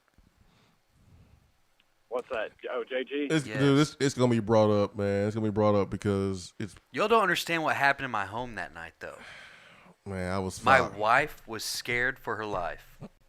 That sounds like a personal problem that you have. It sounds like I need some. Hey, we've worked it out. And I promise you, your night was not worse than mine. I know you were there. Well, you have I was there. Like it's going to be talked about. In person. My wife was scared. That play happens, and 5 minutes later, Aroldis Chapman is getting walked off by Jose Altuve. Cheating little munchkin midget self. That was beautiful, though. That's awesome. So you want to talk about rough night. I had a rough night. Go ahead, DR. Well, I'll tell you what, between the anger and the alcohol that night, I didn't know if I was survive that night after him pulling that crap. It's rough, man. That'll always burn in my memory. And, Ben, you'd mentioned the conspiracy theory. It's no conspiracy when calls go Alabama's way. I mean, Commissioner Sankey, they're going to get the calls no matter what. And if the roles are reversed, they've never called that. What a trash call. Absolutely trash on that. It was bad, man. It robbed Tennessee of a victory. Yeah, it did. And, of course, it's Alabama. Oh, gosh. Okay, that's enough about Alabama pissing me off. So, Ben, this is a question I'm kind of curious about on recruiting for baseball. I know, obviously, they have to wait till after the MLB draft, but is there a cutoff? And if so, what is it for the players to decide to play college ball? Because I know we've got a top recruiting class, but, I mean, odds are some of those players are never going to wear the orange. Yeah, I mean, Tennessee has the commitment from the number 1 overall player in the country, Brady House, or I believe he's still the top. Just yesterday I was speaking with my buddy about where one mock draft had him going, and it was number 5 overall. So Brady House, he's not going to make it to campus, barring truly a miracle. Like there's a greater chance of Jawan Jennings catching that Hail Mary than Brady House making it to campus. He's a top 5, top 7 pick, and he won't make it to campus. So I'll have to do some research and find out the exact details about how long the players have to sign. But they do. 15th of August, it looks like, but you may want to confirm me on that. Yeah, I would be Googling the same thing, so I'm sure you are correct. But even if it's not August 15th, the draft is in June. If it is August 15th, then they'll have 2 months to decide whether to sign or not. But most guys make a decision beforehand. Most teams know what each player's asking price is, and that usually dictates whether or not a player gets drafted. Like Blade Tidwell, a.k.a. Tiddy, who is pitching today for Tennessee. He would have been a second, third round draft pick coming out of high school last year, except his asking price was too high, and teams weren't willing to give him that money in the second, third, fourth round. He was only going to take first round money, but teams weren't willing to give him that, so he just decided to come to school. So you have situations like that going into the draft, and you have a pretty good idea whether they'll get drafted or not. But to answer your question, they'll have a week or two to decide. Okay. So you think us as Tennessee fans, since we tweet Danny to pay the man, should tweet like baseball GM saying don't pay the man so we can get that kid in here? Yeah. Well, as we the talked same about success rate too last week, D'Arval, I have a mission for you. Okay. We talked about it last week, and I know you were busy proposing and renting out theaters and showing your sweet side, which I didn't know existed, but that's neither here nor there. Trammell had the greatest comment on the text box last week that said the pay Tony Vitello tweets need to be tweets of fix whatever Tony wants to be fixed. And that was the most spot-on comment we've had on the text box the entire month of May. So I need you to help spark that movement of informing the good people that instead of tweeting that Tony Vitello needs to be paid and tweeting at Danny White, they need to be tweeting at Danny White and saying let Tony or fix what Tony wants to be fixed. Can I tweet him? Because today is my birthday. For my birthday, that's what I want. Humble brag. Yeah, humble brag for sure. Happy birthday, man. Thank you. Humble brag would be me bragging about my son hitting 2 home runs last night. Yeah, that's what I'm talking about. Shout out to little D'Arval. Yeah, right. D'Arval Jr. Well, guys, I will say this. I'm glad Brad's back on. We get a good voice on here. It's a nice change up. So you have a good day. I was going to tell you happy birthday, but I hope you have a terrible happy birthday. Happy birthday, D'Arval. I hope your cake is messed up. I hope your cake tastes terrible, D'Arval. I hope you step in dog poop. I hope you have a terrible birthday. I hope you have a terrible weekend too. Let's just hope Tennessee wins. Let's just hope Tennessee wins today, and that doesn't come true. Let's go back to the phones and get to Turkey Man. Turkey Man, what's up? Good morning. Good morning, guys. Hey, Ben. Before I forget this, I want to talk about the what do you call it? Conspiracy theory. Yes, the conspiracy theory. But I want you to do something for me down there, because I'm not there.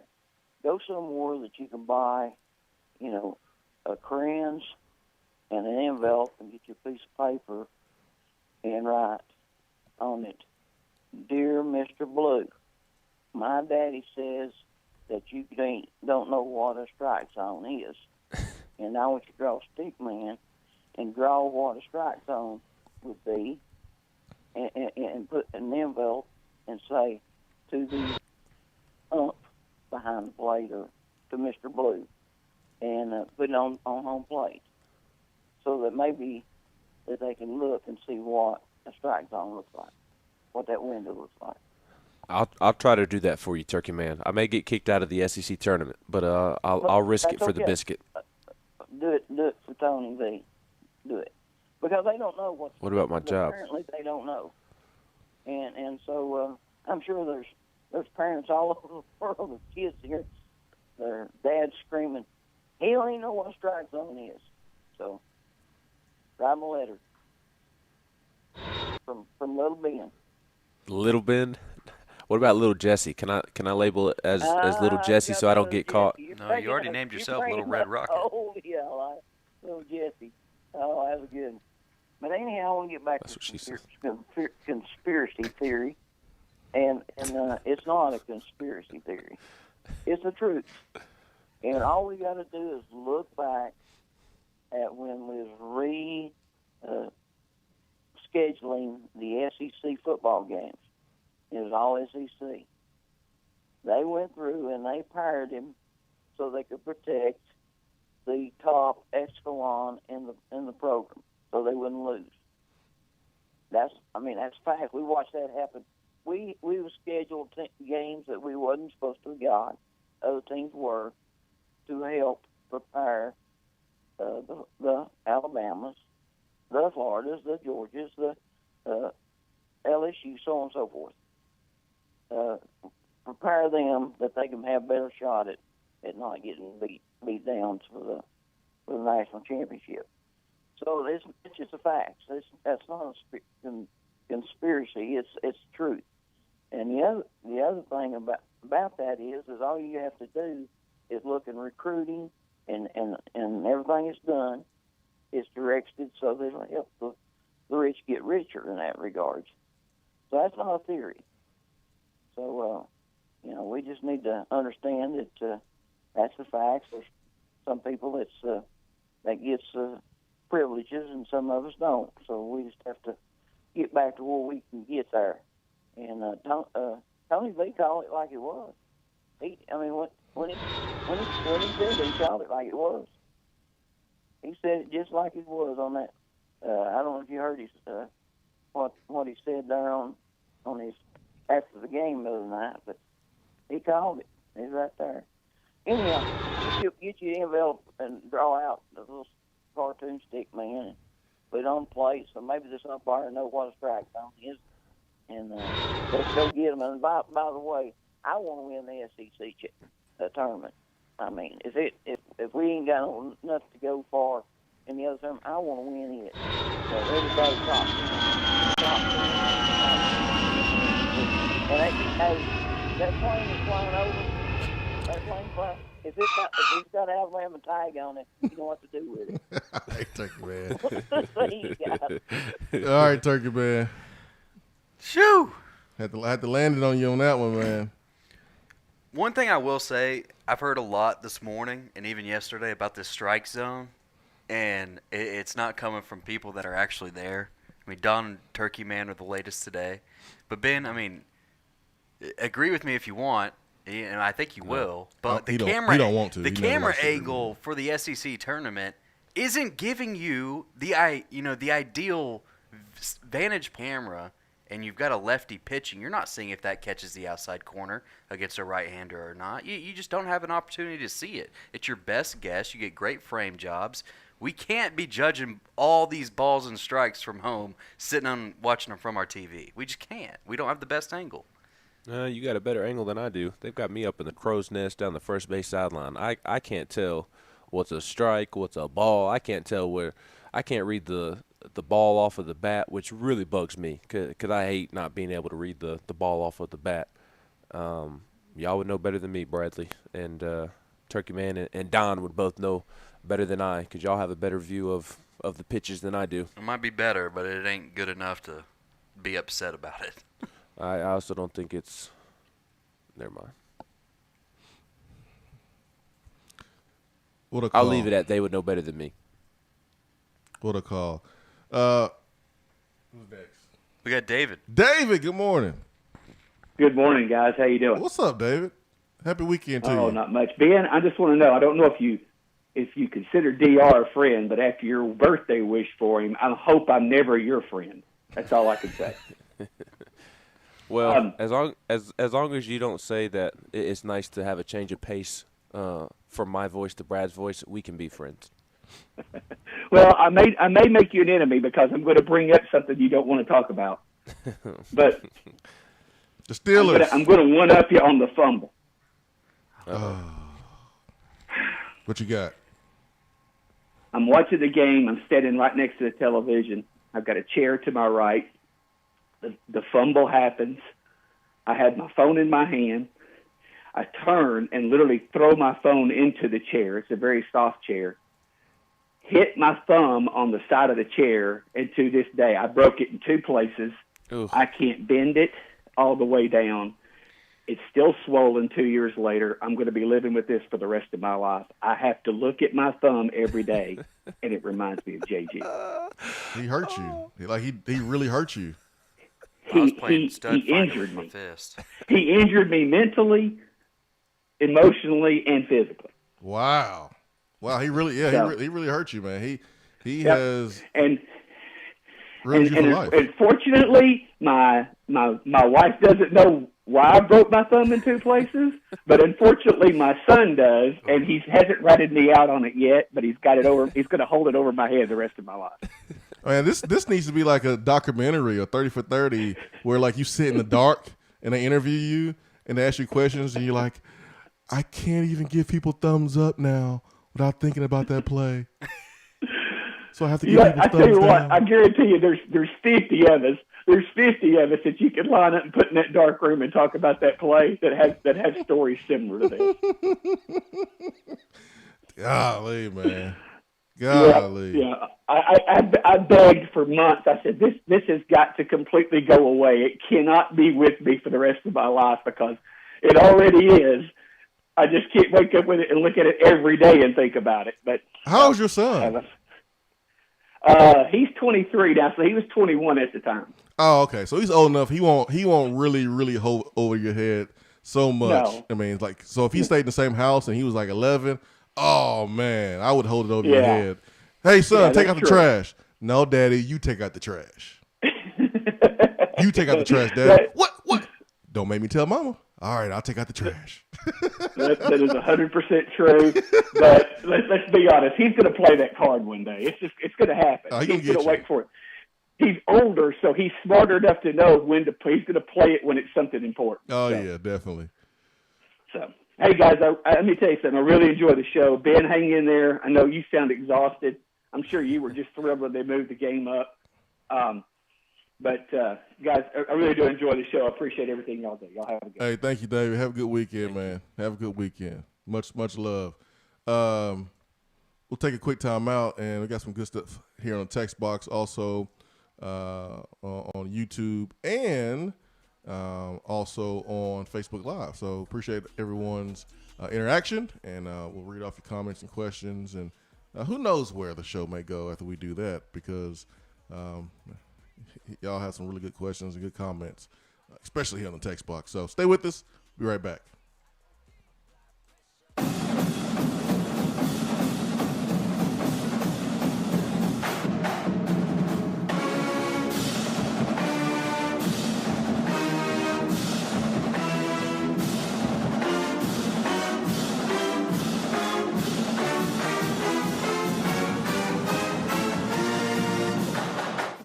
While the other guys are taking guesses, the Swain Event is taking you behind the scenes and in the huddle every morning from 7 till 10 right here. Out-of-town law firms have been swarming into East Tennessee lately. Firms from Memphis, Chattanooga, and Birmingham have stormed into the area. Wouldn't you rather do business with a local law firm? You know, a true neighbor. Marcos Garza and the pros at the Garza Law Firm are just that. They are our neighbors and friends that support local causes year-round. The Garza Law Firm works to serve you professionally on criminal matters, injuries and accident matters, and Social Security and disability filings. The Garza Law Firm is here for you at garzalaw.com. The Garza Law Firm. Let us help. When I made the move to my own studio, I was worried about this. I was worried about that. I was worried about, hey, did I get this piece of equipment? Did I get that piece of equipment? Does that sound good? Does that not sound good? One thing I didn't have to worry about, that was office furniture, because Office Furniture Outfitters met my furniture needs. With a 50,000 square foot facility, they have East Tennessee's largest selection and are the best value for new and used office furniture. Located in Knoxville, it's easy to find everything you need for your new space, including desks, file cabinets, chairs, conference tables, and more. Office Furniture Outfitters is turnkey. They came to my place, we mapped everything out that was needed, they delivered, and get this, set everything up. To learn more about what Office Furniture Outfitters can do for you, log on to ofonox.com. That's ofonox.com. We're here with Dr. Michael Carlson of Tennessee Regenerative Sports Medicine to discuss stem cell treatment and PRP. If you have orthopedic injuries such as shoulder pain, knee pain, Achilles tendonitis, or tennis elbow, you should give them a call. That's right, Jason. We specialize in regenerative non-surgical orthopedics. So we treat damaged tendons, ligaments, and joints by using ultrasound-guided injections with stem cells or PRP. And this form of treatment actually stimulates the body's own reparative process and allows for healing of the damaged tissue. So, Doc, what makes your training different than others? Well, Jason, I've been practicing in Knoxville for 26 years, and I'm certified in interventional regenerative orthopedic medicine through the American Academy of Orthopedic Medicine. So unlike the big seminars that will advertise stem cells, fly someone in for a couple hours to talk about supposed stem cells that you order off of a shelf, then they'll depart, leaving the patient wondering who will be the person injecting me and what their level of training is. At Tennessee Regenerative Sports Medicine, I'm the one doing the procedure, and we're using your own bone marrow stem cells or PRP. So in other words, it comes from you and it goes back to you. So you know exactly what you're getting and know exactly the level of training involved. Tennessee Regenerative Sports Medicine, trsportsmedicine.com. East Tennessee's leader in PRP and stem cell therapy. It's a new season, which means it's time to rep your team in new ways with gear from Game Time Sidekicks. Rep the Vols with every sip with a new tie-dye tumbler or bottle. They also have a new NFL Players Association product line, so you can support your favorite VFL on Sundays. Want to put your own flair on a tumbler? Game Time Sidekicks has you covered with options to add your own text or even a monogram on the back of your favorite team tumbler. To check out everything that Game Time Sidekicks has to offer, go to GameTimeSidekicks.com. Carry your team with Game Time Sidekicks. You don't have to take an L just because you can't listen to the Swain Event live. You can catch up on the podcast posted daily on the app, online, and on iTunes.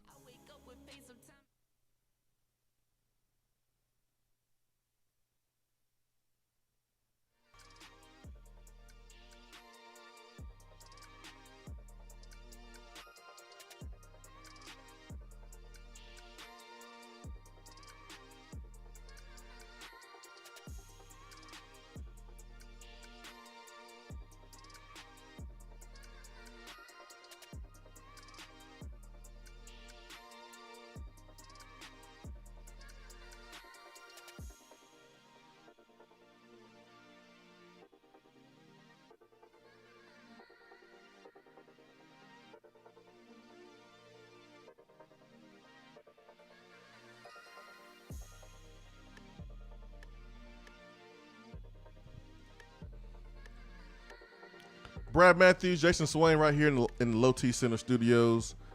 Ben McKee is broadcasting live from Hoover, Alabama at the SEC baseball tournament at the Hoover Met. Tennessee, Alabama today. Game was moved up, so we get some early morning baseball. Tennessee is trying to avenge their loss on Wednesday to Alabama.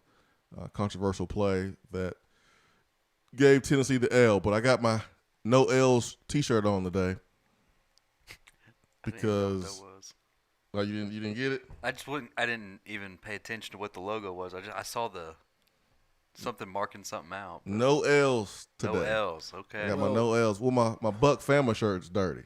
Oh. Well, no, you can still wear it.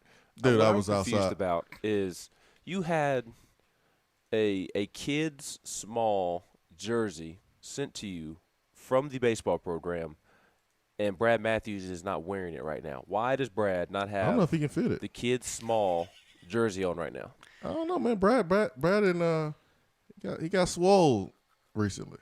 I know, but okay, but he's still like 5'5", so he can still fit into the jersey. All right, let's see if he can fit. Let me get it right quick. I mean, hold on. I mean, a lot of this shade is verified, but 5'5", he may not be able to come button it up, but I mean, he can it at least be long enough.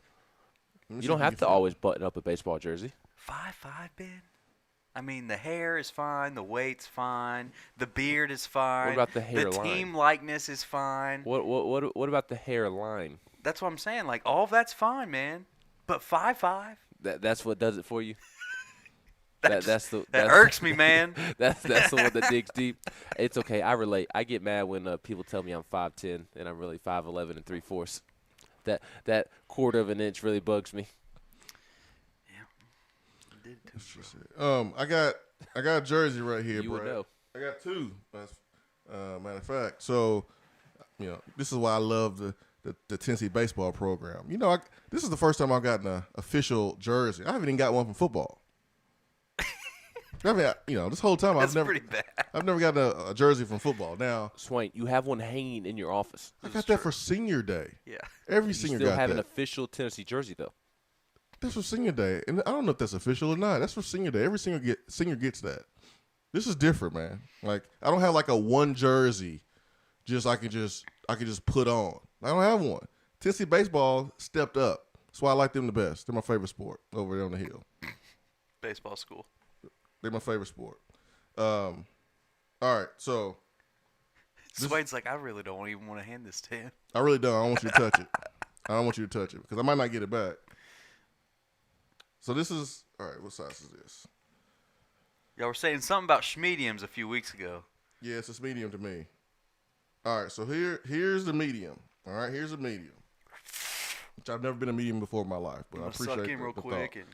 The last time I medium, I think it was probably like 6th grade. So here's the number 1 jersey. It's orange, the cursive. Here you go, my friend. I got to do an exchange after the season. I got to do an exchange after the season, but they busy right now, so I'm gonna respect the time. All right, so here's number 1. It's the medium. I can just look at that right there. That's rocking me. All right, go ahead and try it, man. Go ahead and try to put it on, man. Mute your mic. Go ahead and try to put it on. See if you can fit it, man. See if you can fit it. See if you can fit it. See if this you can fit it. This is entertaining television. In the meantime, I'm going to get to the text box. Brandon Luckett says, is Bama Ben making small jokes? You got to be 6 foot before you can do that. John K says, just turn on the show. Ben is still on one. Camden, Tennessee Vol says, Cole Kubick tweeted asking about people's first attended football game. Mine was Tennessee versus Memphis in the Peyton years when we dropped the soap. Drop the soap. Stop, Ben. Yep. That means we lost that game. We got caught slipping. Interesting. That's what that means. I think y'all been messing with me the whole time. You took look my good. measurements from that wedding, and you're like, oh, man, let's get him one custom made. Let's mess with him. Man, that look good on you, man. Woo. That look too good. Man, put me at 2nd. Put me at 3rd. Rucker, Max, y'all need a day off? It's over, Brad. You're not a baseball player anymore. Dude, it's a wrap. I was watching Arkansas Vandy last night. I had my old glove. It was on. No, I'm just messing with you. I thought you'd like that. Man. Thought I'd get this side-eye Ben. I know Ben's probably giving it to me in that hotel room. You had your glove. I'm just Were you gonna try to catch a foul ball? You know, Ben drove past Huntsville, picked up his old glove out of his old room. Why would my glove not be with me in Knoxville? Huh? Why would I not have the glove with me in Knoxville? Because your hometown is Huntsville, Alabama, and so you still have stuff but there. I don't live. No, I don't. I reside in Knoxville. I'm a Knoxvillian. I'm a Tennessean. All of my belongings are in Knoxville, Tennessee. Whatever. Brad looks good in his jersey, though. I'm kind of jealous. It's impossible for Brad to look good at all. So are you seeing this? Like, check it out, man. Look at Brad. He got the Knoxville hat on. Stripped down behind you in the feed, so I clicked off of it. Dude, look at him, man. He looks good. I'm kind of jealous, man. I don't think I'm going to let him have it on too much longer, man. He might try to. Okay, now what needs to happen? Oh, you even got the buttons buttoned up. That's the upset right there. I'm good. That's the upset. Now Swain needs to go get the cream jersey. That way he can button his buttons up too. We need to match. Yes, y'all need to match. Why? Orange. Right. Somebody cue Swiper Boy. Oh, wait. Yeah, that's me. I got it right here, man. I got it right here. So, next break I put the cream on. So in 2 minutes? Yeah. I put the cream on, and then, we'll really get the energy flowing up in here. We'll send it down to you, and you just pass it to Tony. All right? We get this big-time win over Alabama and send the Gumps home, which is like down the street for them. Make them walk, though. The other McKee says, what grown-ass man can fit into a medium? Charlie Burris. Brad. I think that's kind of a compliment, though, because Brad's been kind of worried about his weight. So that's a compliment. I mean, we all know I've gained probably a solid 20. No, we all don't know that. You just told us that. But the other people, the good people don't know that. You know that. I do know that. I did not know that exact detail. John K. says, Ben wore his glove to the game to catch a foul ball like a little kid. No, I catch fly balls with my bare hands. I saw those little kids, man, a couple days ago when the ball hit foul. I thought they was going to fight on the sideline. It was like a rugby match trying to get that baseball. Swain and Brad jersey swapping like an NFL game. John K. Nelson, okay, man, I got you. Just hit me up. I got you, Nelson. D from the 423 says, good morning, guys. Tell Ben that Bummy McBumface said it's on when he sees him. Have a great day. Look, Bummy McBumface does not want to confront me because he's going to catch a 2-piece and a biscuit, okay? Scott wants all the smoke. Have they announced yet who is officiating today's game? Tennessee just announced that they are in their Smoky Grays. I'll look it up during the break, and I'll let you know on the other side. All right. Sounds good. Hour 3 is coming up. Time to slip on the cream cursive Tennessee baseball jersey for good luck. It's time. All right. We'll take a break. Be right back.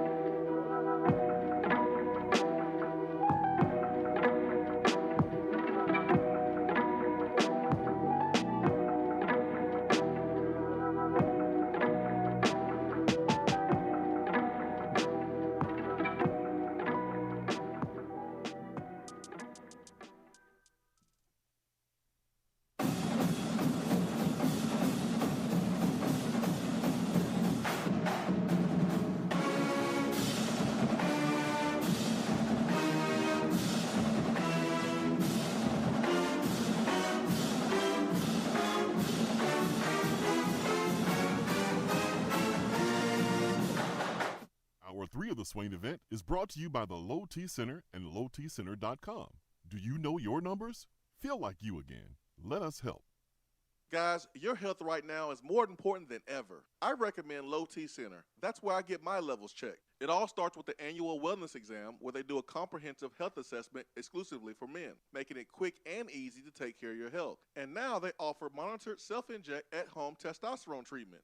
Most insurance is accepted. Go to lowtcenter.com now to book your appointment and make your health a priority. Low T Center, reinventing men's healthcare. Out-of-town law firms have been swarming into East Tennessee lately. Firms from Memphis, Chattanooga, and Birmingham have stormed into the area. Wouldn't you rather do business with a local law firm? You know, a true neighbor. Marcos Garza and the pros at the Garza Law Firm are just that. They are our neighbors and friends that support local causes year-round. The Garza Law Firm works to serve you professionally on criminal matters, injuries and accident matters, and Social Security and disability filings. The Garza Law Firm is here for you at garzalaw.com. The Garza Law Firm. Let us help. Is that as low as you can go? Okay, thank you. Hello, is that as low as you can go? Okay, thank you. What are you doing? Calling around to get the best rate on a car loan. Why? Everyone knows Alcoa 10 is the best choice to purchase a vehicle or refinance your current loan. And with low interest rates and 90 days to your first payment, it's a no-brainer. You can even apply online and sign all the documents from the convenience of your home. Yeah, I don't know what I was thinking. Alcoa 10 Credit Union. It's so easy. Go to atfcu.com for details. Rates are dependent on credit score and equal housing lender. Top 100 barbecue restaurant Dead End Barbecue is a no-brainer when you are craving the smoky flavor of quality Q. Dead End makes it easy to enjoy their fantastic menu with online ordering from Chow Now for pickup.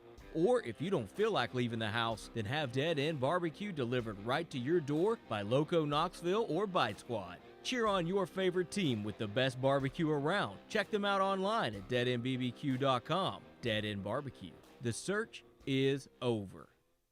More and more Tennessee businesses are switching to Iris Networks for reliable, local, high-quality, high-speed business fiber internet. Iris provides direct internet access from 10 megs to 10 gigs with no payments for 90 days. Iris also offers next-generation business phones with work-from-anywhere capability from the mobile or laptop app. With local sales, support, and service, Iris is a partner in the community. Learn more at irisnetworkusa.com or call 865-448-IRIS. Iris Networks, a Tennessee business connecting Tennessee businesses.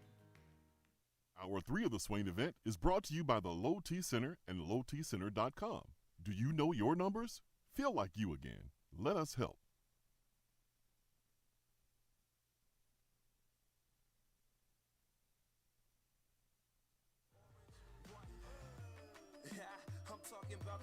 Man, breaking haters off, y'all ain't nothing but a small sprain. I'm a big dog now, you a small frame. Get ready to get played, guitar strings, piano keys, bass bump, getting ready to set sail while they sunk. Oh, so now you heard about Swiper Boy. Well, if you got a problem with my team, homie, say something. I read my brothers till the day I stop breathing, whether I'm in the concert or hooping in the season. Look into my eyes, feel the passion, believe it. This is it, if you feel it, homie, seize it. I'm the hooper rapper, been different since early on. I do it for two, getting my worthy on. I do it for you, for all fans, hit a song. Give it my all when I put that game jersey on. And I'm ready to rock, never timid. This is new year, new team, sky's the limit. All right, we ready now. We are ready to go up in here. We got Tennessee baseball energy up in here in the Low T Center studio. Got Brad Matthews rocking the cursive orange jersey at the cream. Let's go. I want the run rule instituted today. That's what I want, Ben. Make it happen. I think Tennessee's going to beat them pretty good. I really do. When you factor in the emotions of how they lost on Wednesday, and Tennessee's just from a personnel standpoint in a better spot right now. Alabama has gone through its pitching rotation, and I texted Roger Hoover, who calls the Alabama baseball games, contributes to the broadcast. He said today will be a bullpen day, a full bullpen day.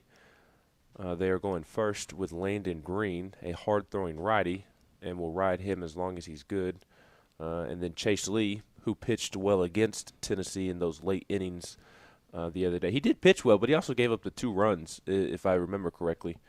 He could pitch multiple innings again. So Tennessee's in a better position from a personnel standpoint. Alabama going with a bullpen day. Their best arms have thrown for the most part. And Tennessee's got Blake Tidwell, one of the best freshmen in the country, a likely future first-round pick on the bump who's been tearing it up lately.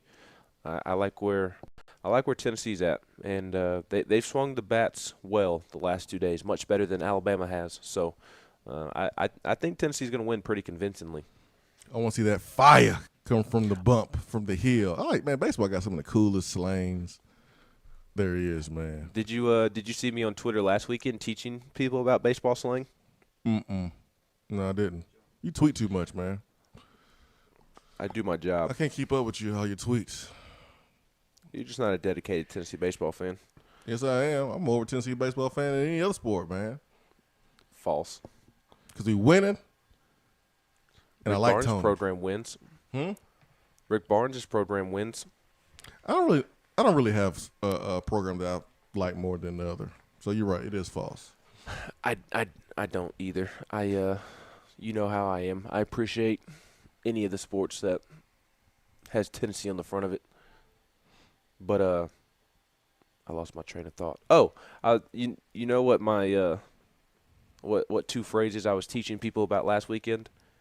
What's that? Describe hitting the ball hard is saying that he pissed on that ball. And people thought I was mentioning that he peed on the ball, but it just means that he hit the ball really hard. Yeah. Frozen rope.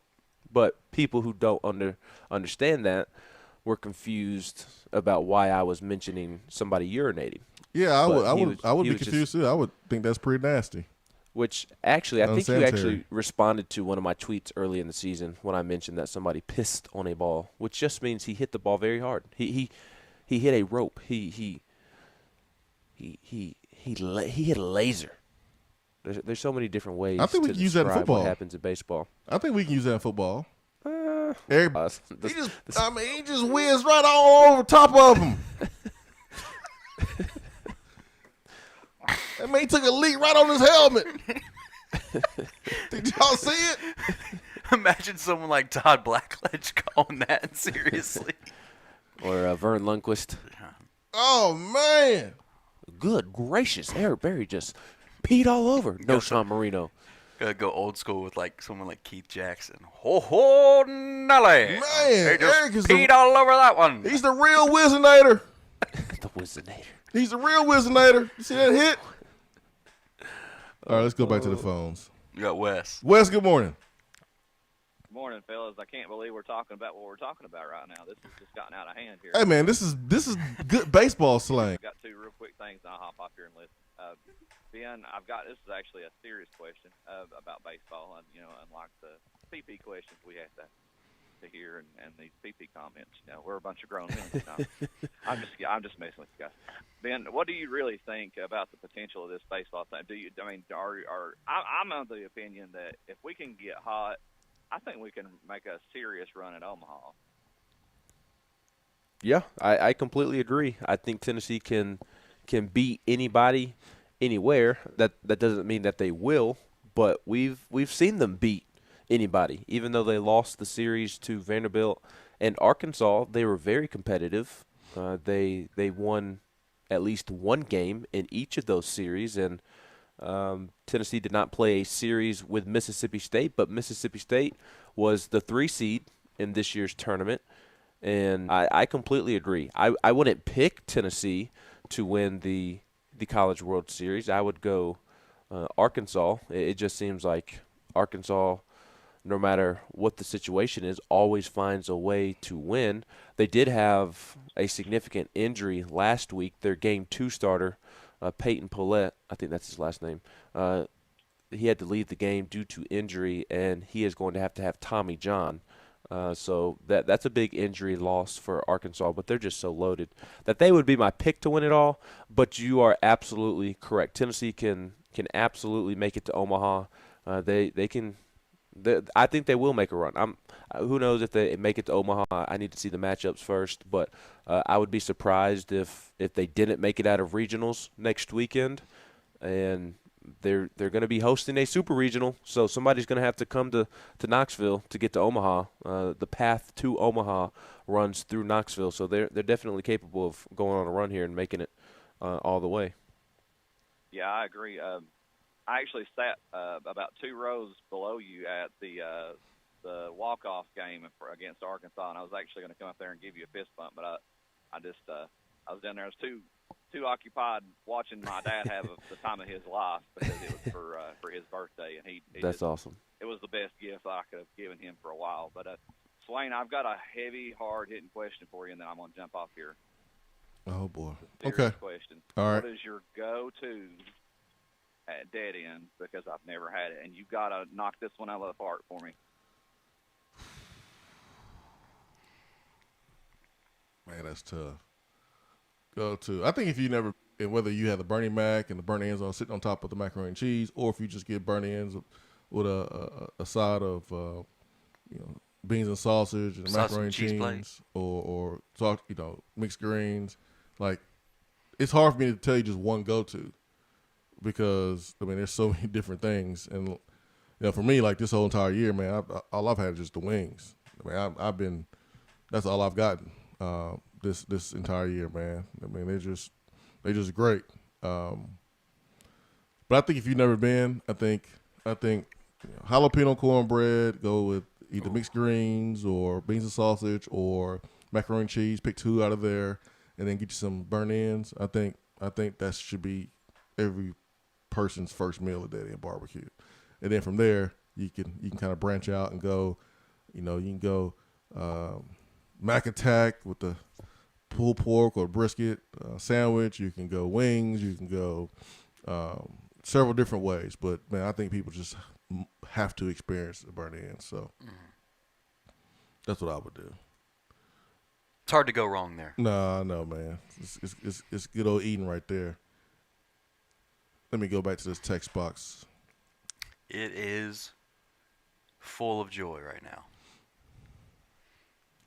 Valville says, so glad I found the show. I'm from Huntsville, too. Went to Buckhorn as well. Let's go. Never heard of Ben before, but Swain has been a legend since 8th grade. Please. Swain never beat Hoover. Guess who did beat Hoover? Ben. Yeah, I played him in a good sport. And what? Were y'all playing like badminton at field day? Hoover baseball Probably and Buckhorn baseball is more competitive than Regulator. I promise you, it's common. Yeah, I can attest to that. It's pretty common. It's common. I know you like to rain on my parade constantly, but I'm actually right on that one. I like the caveat of I've been watching for years. I mean, they're not gonna see Joe and Augusta. First thing he says, piss missile. Yep. That one was said a lot. I'm not gonna use the other ones. Well, I'm not gonna use the second one. Battery, tools of ignorance, over the gate, buzz the tower. Some of my favorite terms.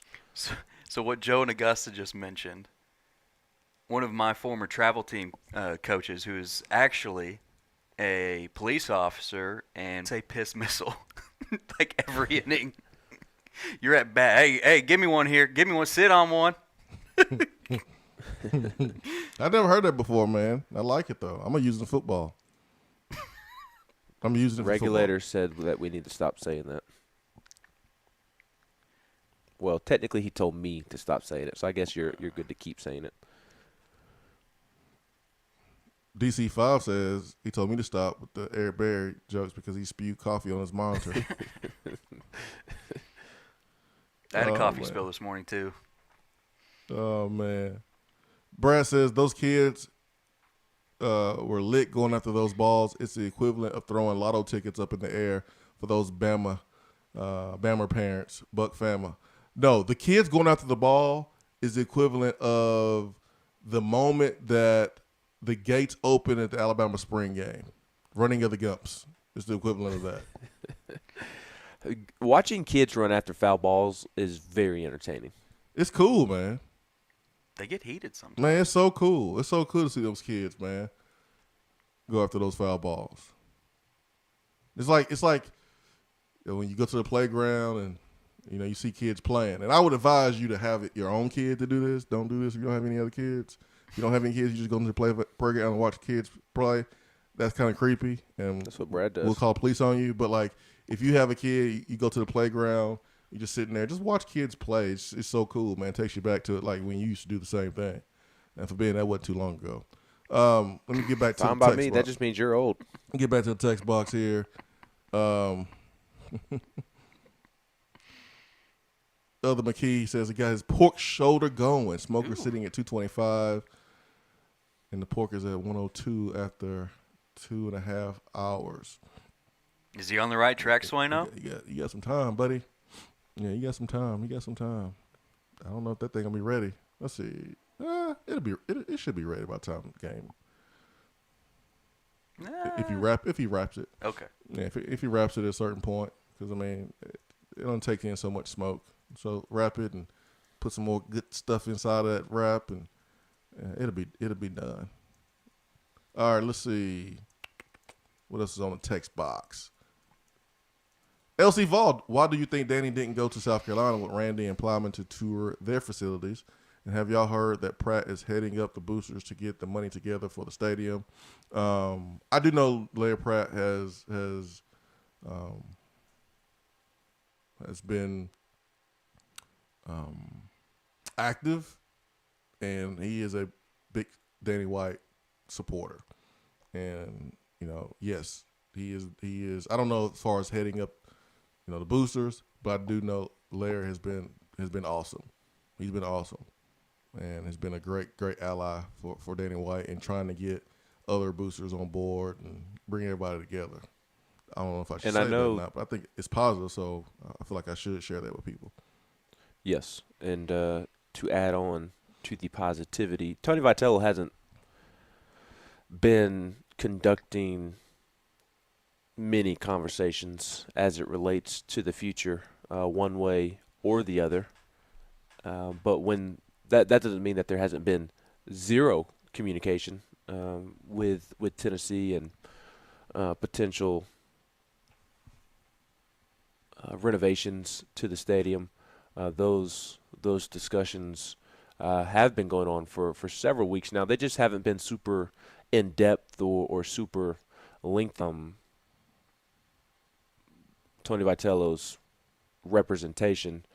He is a Jimmy Sexton client, but I believe that there's people under Jimmy Sexton kind of handling. So, like, he is – like, Jimmy Sexton is his agent, but obviously Jimmy Sexton can't handle every coach or athlete in America. So, obviously there are people below Jimmy that are kind of handling – Tony, I guess, would be one way to look at it. Yeah, but Jimmy got guys working for him, younger agents. Right. Yeah. But through the agent, the conversations have been about facility upgrades and whatnot. When he has had a brief conversation or something along those lines, and I do find it curious, that first part of the question that you brought up, Swain. I don't know if you were looking on Facebook or if you were looking on the text box, but asking if it was can you read that first part of the question? Why do you think Danny Carolina? Didn't go to South Carolina with Randy and Plowman to tour their facilities? That's a intriguing question. I don't know. Definitely noteworthy, I think. I don't think I'm reading too much into it by thinking that it's at least noteworthy. I don't think it's the end all be all. Maybe Dan, who knows? There could be multiple reasons as to why Danny White did not go. Maybe he's already seen South Carolina's facilities. Maybe he doesn't need to because he got Randy. Correct. So I wouldn't read too much into that, though. I do. Tennessee's been trying to round up boosters, whether it's Danny White speaking to boosters. And when I say boosters, like trying to find new boosters for the baseball program, or speaking to boosters that already exist to see if they would be willing to give even more. Those conversations have been going on for a while now, whether it be Danny White speaking, whether it be Tony Vitello speaking. They're doing their best to put their best foot forward in terms of trying to upgrade Lindsey Nelson Stadium, which is why we here on the show continue to communicate that if Tony Vitello does choose to go elsewhere, it's not going to be because Tennessee doesn't put its best foot forward. It's going to be because Tennessee baseball is behind the times, and other schools that could potentially come in and swoop up Tony V already have what Tennessee needs in place. So it'll be interesting to see how it plays out. I don't think that Tony Vitello expects everything to be done overnight, which obviously works in Tennessee's favor. Tony Vitello does love being in Knoxville. He loves Tennessee. I think like Austin Price talked about on Tuesday, the thought of building up his own program at Tennessee, similar to how Tim Corbin has at Vanderbilt and Dave Van Horn at Arkansas and so on and so forth in the SEC. I do think that is very appealing to Tony Vitello. So we'll see what happens. But I think Tennessee's in a good spot all around. Not saying that Tony Vitello will definitely be here next year, but I do think that as of May 28th, I do think Tennessee's in a good spot. And Larry Pratt's name, is on, building already. I mean, Larry has already put his money where his mouth is, and he saw Tennessee basketball emerging, just like Tennessee baseball. Emerging. You got a coach you believe in, and you want to set Tennessee right there with the best of the best. And Larry Pratt pony up a lot of money to help build the Pratt Pavilion. And awesome basketball training facilities. I've been over there a couple times. It's beautiful. And so Pratt has done that before. So it's no surprise that he's right there in the mix again, stepping up to the plate, pun intended, to help Tony Vitello and his baseball program, help Tennessee do what it needs to do to be there with the other facilities in the country. So, yeah, man, I've heard some good things about Mr. Pratt. So let me go back to the text box. Jamel says, please do whatever this guy needs us to do. I know football has been the moneymaker, but baseball can be, it's almost equal. No, Jamel. Never. Not from a money standpoint. From a passion standpoint of the fan base and how much Tennessee fans want it, yeah. Probably could come close, but not anywhere close to money-wise. No. With the top 10 team every year, especially Tennessee, our Rabbit fans should do whatever it takes. Well, I mean, donate some money. That's what it's going to take. Everyone's like, let's do whatever it takes. Let's do whatever it takes. Do whatever it takes. That's what it takes. It takes more people with more skin in the game. That's what it takes. And there's no reason to shy away from it, but that's what it takes. Everyone's like, we have to do it. We got to step up. The GoFundMe? And there's multiple ways to step up. Tony said it on the show when he came on, Tony Vitello. And I don't know if he, want to come out and just blatantly say, hey, we need more money. We need, what Danny White said was 100% accurate.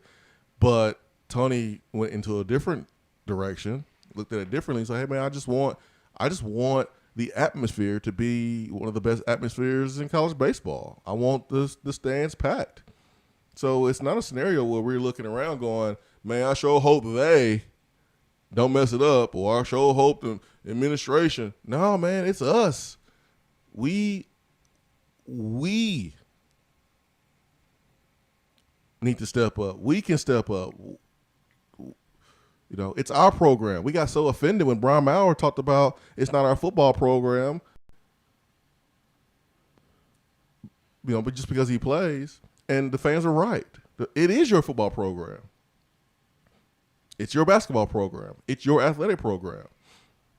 And so instead of saying them or, they or, it's us. And you either, supporting or you're not. You're either supporting financially or, in a big way or a small way. If you're buying tickets, you're supporting in a smaller way. If you buy merchandise, supporting in a smaller way. But if you're dropping some donations, you're supporting in a bigger way. And everyone has their own comfort level of donation and support. But that's what it's going to take. And there's no reason to beat around the bush about it anymore. That's what it's going to take. It takes everybody. No more beating around the bush. All right. How much time? Am I off base, Ben? I mean, how much time, Ben? Time with what? If we get through another season from somebody else poaching him before these upgrades are done, how much time do we have? Does he just need to see effort? Does he just need to see progress? Or does this need to happen in a quick turnaround? I mean, I think it's both commitment and action. You do have to show Tony Vitello a commitment. And it's not just Tony Vitello. It's the Tennessee baseball program. And I think Tony would say this, but the baseball program is bigger than Tony because it's the University of Tennessee's baseball program. that Tony, it could open up today, and Tony were to take that job, or if Tony were to take the A&M job, like there's going to be another coach that comes in here, and that coach is going to need the same support that Tony Vitello is going to need if Tony Vitello decides to stay in Knoxville. So it's a commitment to the program as a whole, and that is what Tony Vitello wants to see. He wants to see a commitment to the program as a whole from a facility standpoint, both the stadium and the team facilities. A legitimate clubhouse, a players' lounge, a better weight room, things like that. And then also making sure that assistants can be properly compensated. I don't know how Tennessee's assistant coach budget compares to others. Maybe that's something that I need to dive into and do some research on. But, I mean, it's always nice. Rick Barnes needed to get a bump in assistant money that he could dish out. And I'm sure Tony Vitello feels the same way. I think every coach in America feels the same way, that they could always use more money to put towards assistant coaches. And another thing with the facilities, Tennessee baseball needs more suites. That would be more appealing to boosters if they wanted to come to games, is to be able to sit in a suite, and that would be part of the renovations, obviously. But it's a commitment and it's action. You do have to communicate a commitment to the baseball program, whoever the coach is. But I say action as well because there's been a lot of talk. It's been all talk over the last decade and no action. So that needs to be an attractive job that opens up next year, and they'd be silly not to consider Tony, and the year after that, and the year after that.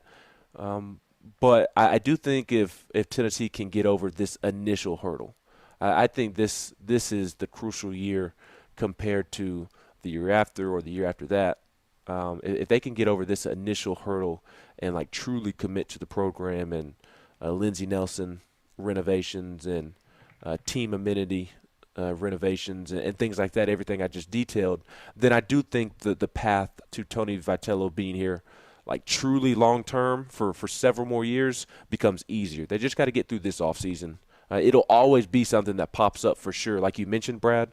But I think if they can get through this offseason, if they can get the renovations going, I think keeping him becomes much easier in the future, because then also you can continue to add on to your initial investment into the program this offseason. Great stuff right there, man. We'll take a brief break with the bottom of hour number 3 here on the program. Hour 3 is powered by Low T Center and lowtcenter.com. Brad Matthews, Ben McKee, Jason Swain. Hope you're having a great Friday. Our telephone number, the Irish Networks hotline, is 865-200-5503. Stay with us. Hour 3 of the Swain Event is brought to you by the Low T Center and lowtcenter.com. Do you know your numbers? Feel like you again. Let us help. It's a new season, which means it's time to rep your team in new ways with gear from Game Time Sidekicks. Rep the Vols with every sip with a new tie-dye tumbler or bottle. They also have a new NFL Players Association product line, so you can support your favorite VFL on Sundays. Want to put your own flair on a tumbler? Game Time Sidekicks has you covered with options to add your own text or even a monogram on the back of your favorite team tumbler. To check out everything that Game Time Sidekicks has to offer, go to GameTimeSidekicks.com. Carry your team with Game Time Sidekicks. Is that as low as you can go? Okay, thank you. Hello, is that as low as you can go? Okay, thank you. What are you doing? Calling around to get the best rate on a car loan. Why? Everyone knows Alcoa 10 is the best choice to purchase a vehicle or refinance your current loan. And with low interest rates and 90 days to your first payment, it's a no-brainer. You can even apply online and sign all the documents from the convenience of your home. Yeah, I don't know what I was thinking. Alcoa 10 Credit Union. It's so easy. Go to atfcu.com for details. Rates are dependent on credit score and equal housing lender. Top 100 barbecue restaurant Dead End Barbecue is a no-brainer when you are craving the smoky flavor of quality Q. Dead End makes it easy to enjoy their fantastic menu with online ordering from Chow Now for pickup, Or if you don't feel like leaving the house, then have Dead End Barbecue delivered right to your door by Loco Knoxville or Bite Squad. Cheer on your favorite team with the best barbecue around. Check them out online at deadendbbq.com. Dead End Barbecue. The search is over. Guys, your health right now is more important than ever. I recommend Low T Center. That's where I get my levels checked. It all starts with the annual wellness exam where they do a comprehensive health assessment exclusively for men, making it quick and easy to take care of your health. And now they offer monitored self-inject at-home testosterone treatment. Most insurance is accepted. Go to lowtcenter.com now to book your appointment and make your health a priority. Low T Center, reinventing men's healthcare. More and more Tennessee businesses are switching to Iris Networks for reliable, local, high-quality, high-speed business fiber internet. Iris provides direct internet access from 10 megs to 10 gigs with no payments for 90 days. Iris also offers next-generation business phones with work-from-anywhere capability from the mobile or laptop app. With local sales, support, and service, Iris is a partner in the community. Learn more at irisnetworkusa.com or call 865-448-IRIS. Iris Networks, a Tennessee business connecting Tennessee businesses. If you want to get in on the conversation, call the Iris Networks hotline at 865-200-5503. Grow your business with Iris Networks high-speed fiber internet. irisnetworksusa.com.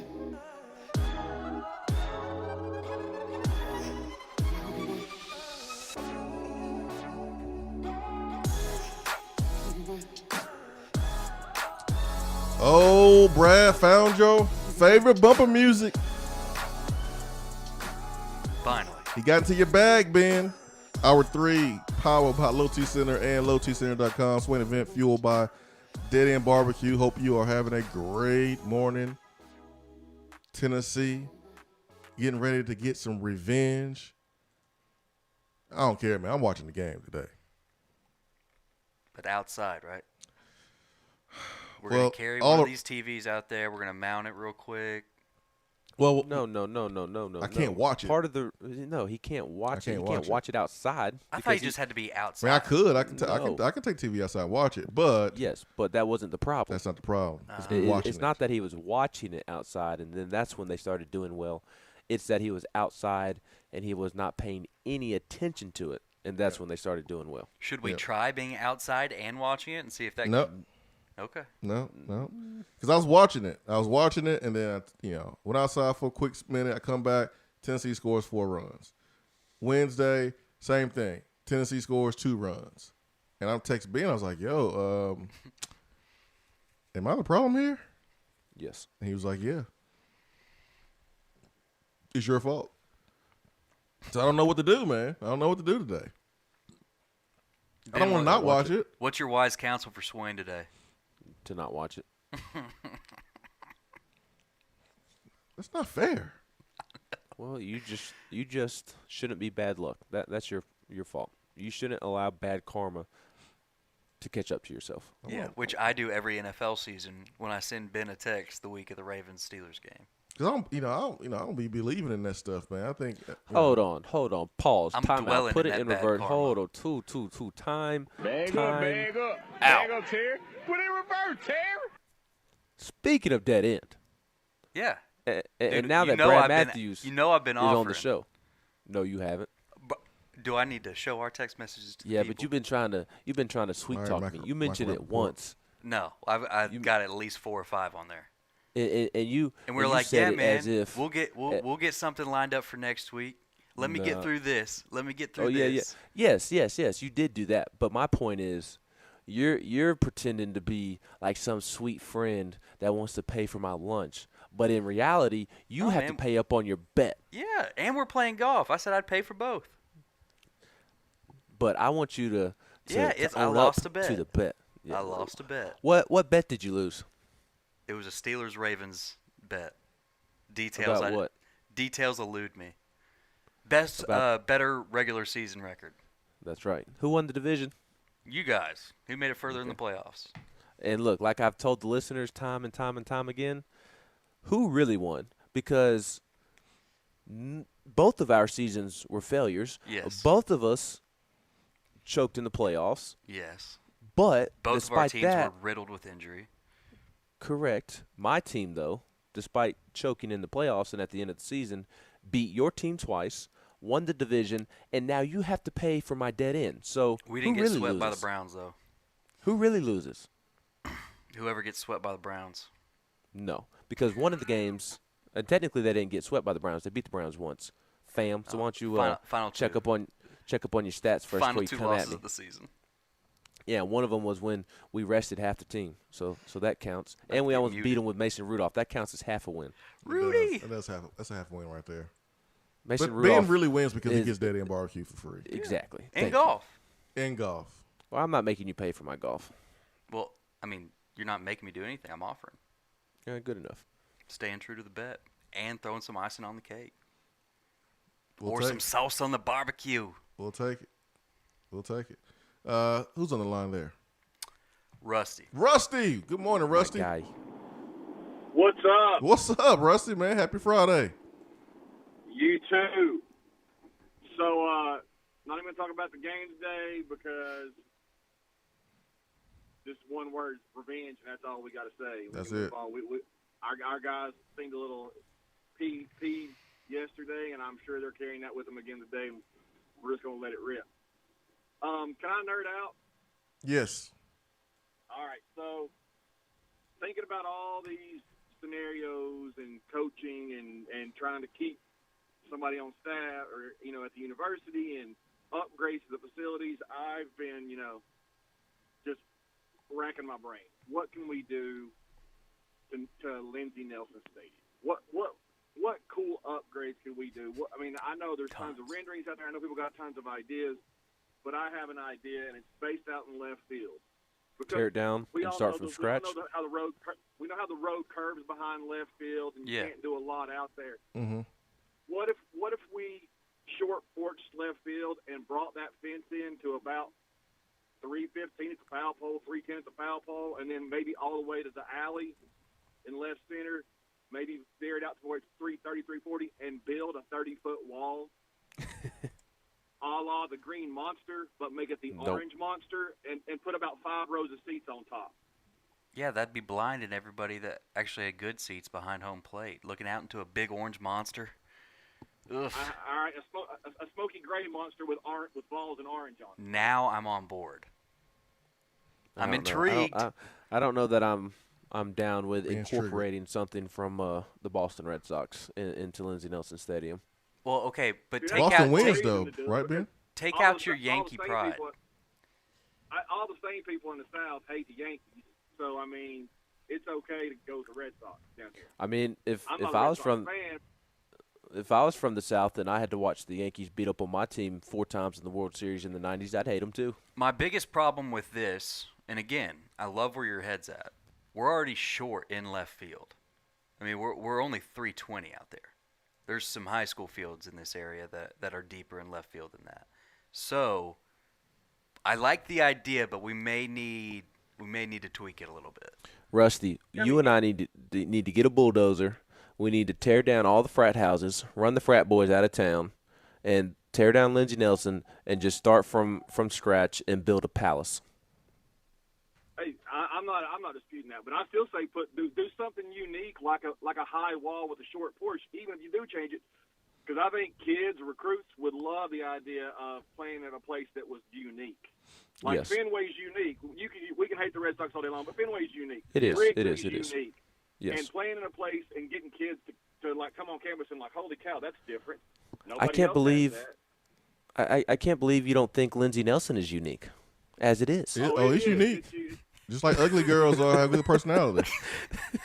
No, Rusty, I know I'm messing around, but I do like that idea. I think it'd be cool to kind of have a monster out in left field, an orange monster. I don't know if they could go with the color orange. That like Brad said, that would. I don't know how appealing that would be in terms of trying to play a baseball game and having that in the corner of your eye. But something like that would be really cool. Put some seats up there. Vandy has something similar out in left field, and it's pretty fascinating when a ball's hit out there.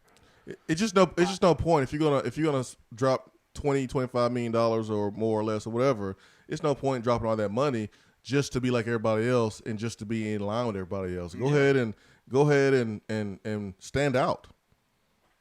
Put a tattoo in your face, man, like Mike Tyson. Stand out.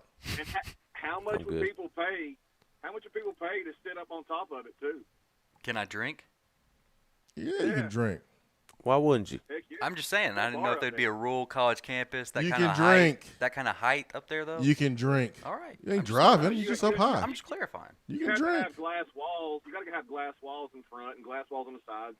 Just like a rooftop bar. But Okay. Oh, yeah, Rusty. If it's an SEC series, I'm probably playing close to triple digits for that. Let's just get rid of the stupid parking lot and do something with the parking lot, please. It's more of like a dump lot. Like there's just a bunch of miscellaneous stuff back there. I mean, I kind of like parking there when I go visit.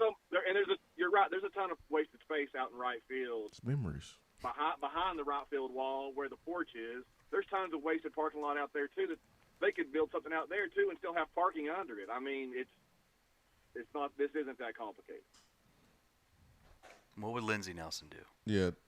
Listen, Danny's been a part of this already at Ole Miss when he was, on the senior staff there in administration. So I don't think it's that hard for it to be done either. But y'all know what the pink elephant in the room is. It's the downtown stadium. Money.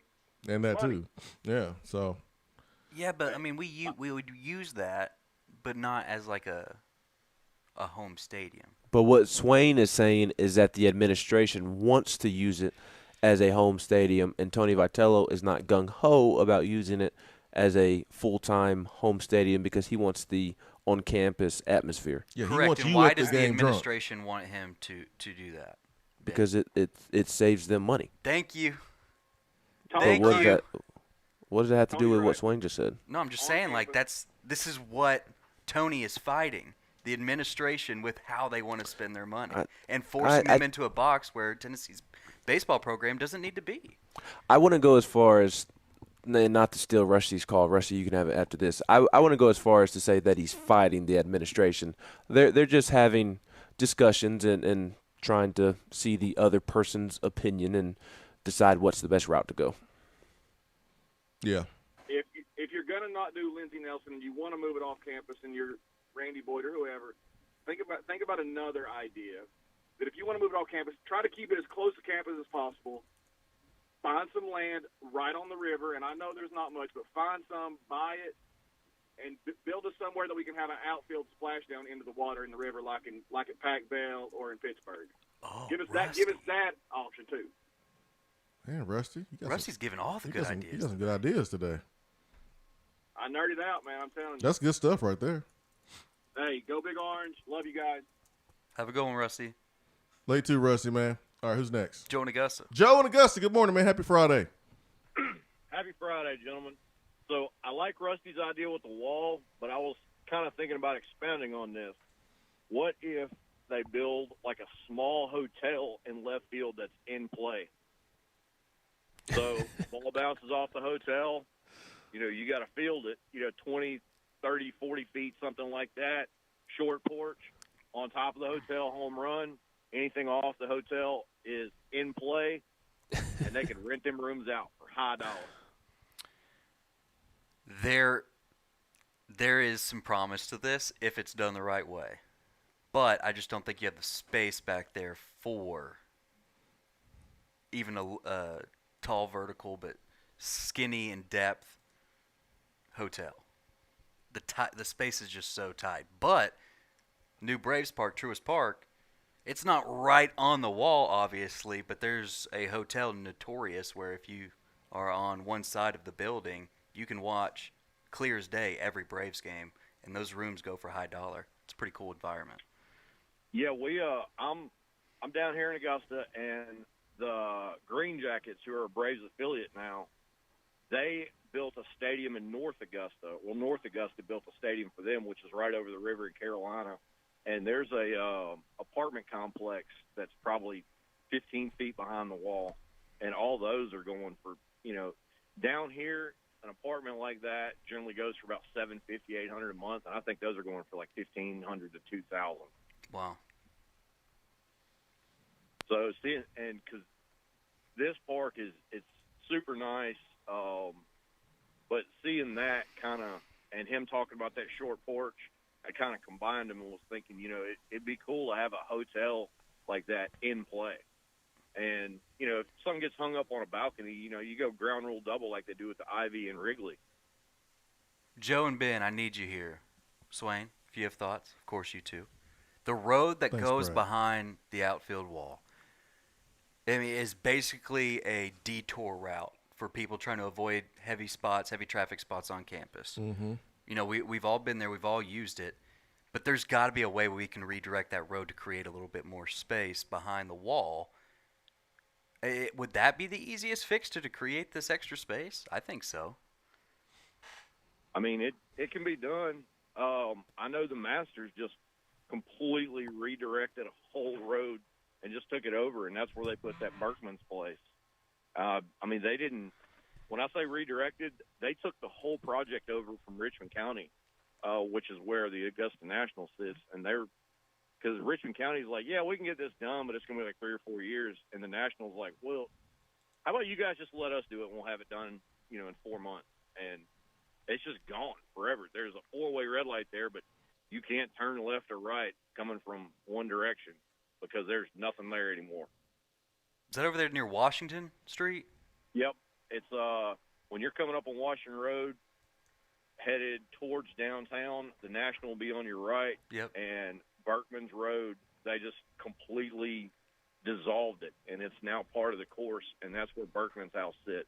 That's crazy, man. That's where I used to park when we went down there. Yeah, all that's gone. All that's part of the course now, or part of course grounds. Good ideas, Joe. Rusty. Joe is coming in with all the knowledge, baseball and golf. Let's kill Bama today and send them home. Y'all have a good Friday, boys. You too, man. Be careful this weekend. Run rule. I want to institute it today. That'd be so great. Ben, what do you think about that? We got to do something with that road. Yes, I would love to see. I like that road. The university get rid of the road behind Lindsey Nelson and. I never see anybody driving on it. Its advantage. I never see a lot of people use it, like actually drive on it. It's one of those cruise roads, if you know what I mean. Yep, it's a sneaky way to get around campus. Yeah, but usually when I'm on it, I'm the only one on it. It's tough. You may be the only one at it at that time, but it is constantly being used. If that makes sense. Yeah. Yeah. I mean, it's not like always super packed, but it's consistently used. Yeah, it's a valuable road now. It is. Yeah, it is. It is. But it's cool to see the last two callers have these two different ideas, and I wonder what type of ideas they're being thrown around. With university officials and athletic department about kind of what to do with the stadium. Of course, there's not a ton of room, but you could always go vertical. And I thought Rusty had a really good idea too. So I think the only what I don't think anything will ever happen to that road because as the stadium currently sits, what would doing away with that road do? Creates more opportunity for outfield seating and more problems for correct traffic. But there's plenty of room as it is in left field to expand outfield seating, because behind the porch right now is that stupid parking lot, and there's plenty of space if you get rid of that parking lot and use it for the stadium to make something out there. Yeah, that's just in left field, though. But over in right field, where the scoreboard is, you've got maybe, 12 to 15 feet from the back of the fence to the street? Yeah, but if they're all gung-ho on doing up left field, I don't know that right field's going to get a ton of attention, quite frankly. What my thought was going to be is that I think if they ever get rid of that road, it's going to be because they have decided to build a brand new stadium, and they are flipping the stadium, and home plate would be back there, and the outfield would be on the opposite side. But I don't ever see that happening, so there's really no use in even discussing it. Big Biz James says, what makes A&M a hot commodity in baseball? Stadium seems similar to ours on TV, at least.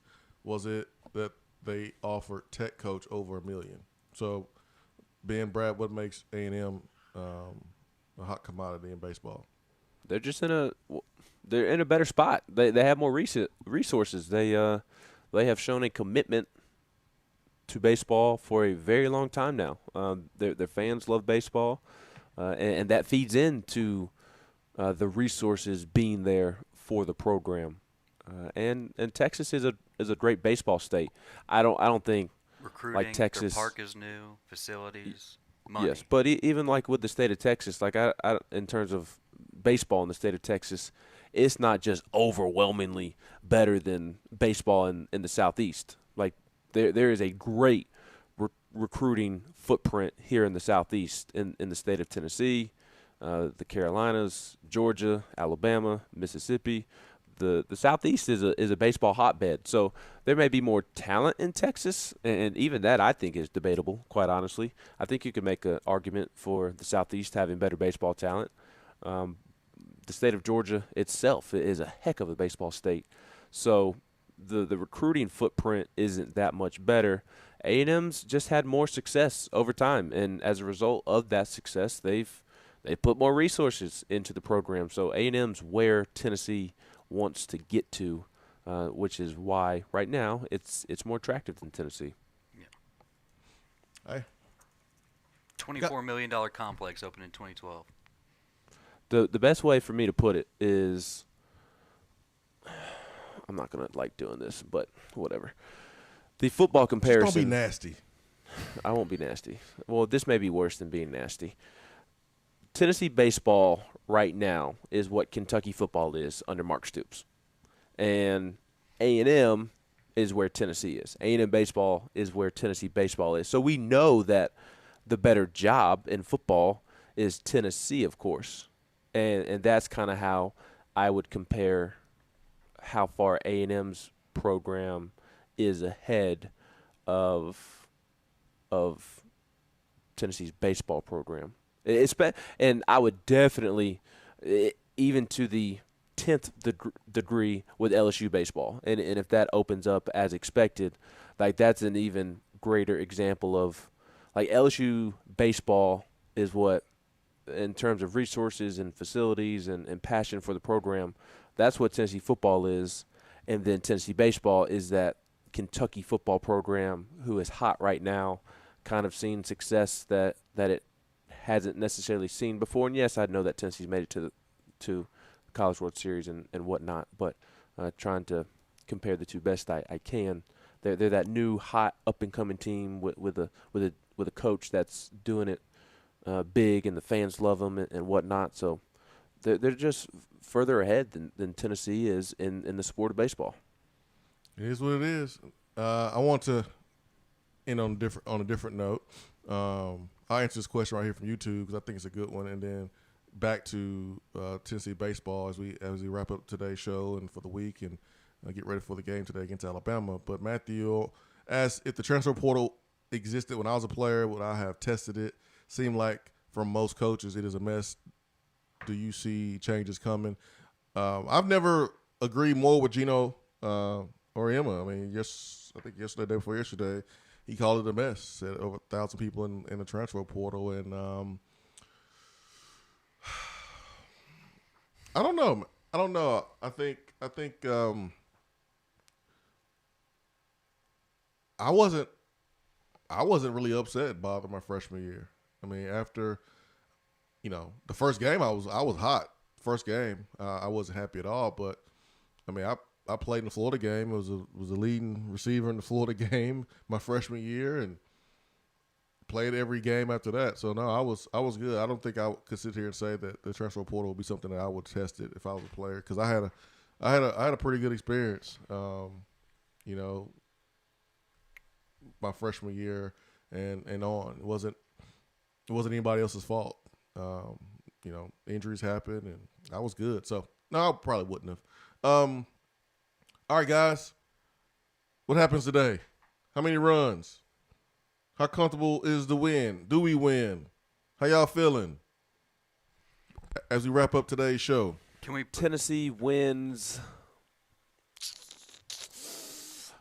I'll say 13-4. Say 8-3 balls. Alabama runs late in the game after a dominant performance by Blade. I'm going less than 10 runs, but I think we win by 5 runs. That's where I'm going, man. That's where I'm going. But I hope Ben's prediction is true.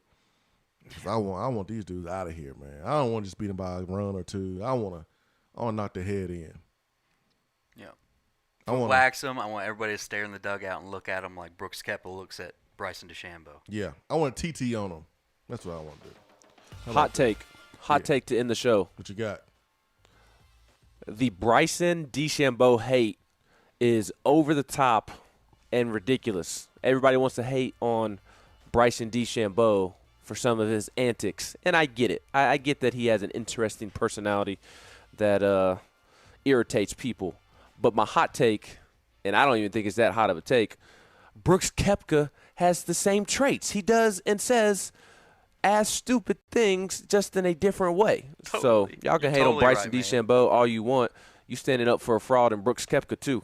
It's funny that people take sides, but sometimes when two people got beat, they're really the same person. They're like legitimately my least two favorite golfers, but they're so entertaining because of what they're doing right now. It's like a middle school cat fight. Love it. But it's in front of everybody. Love it. Love it. Love it. Love it.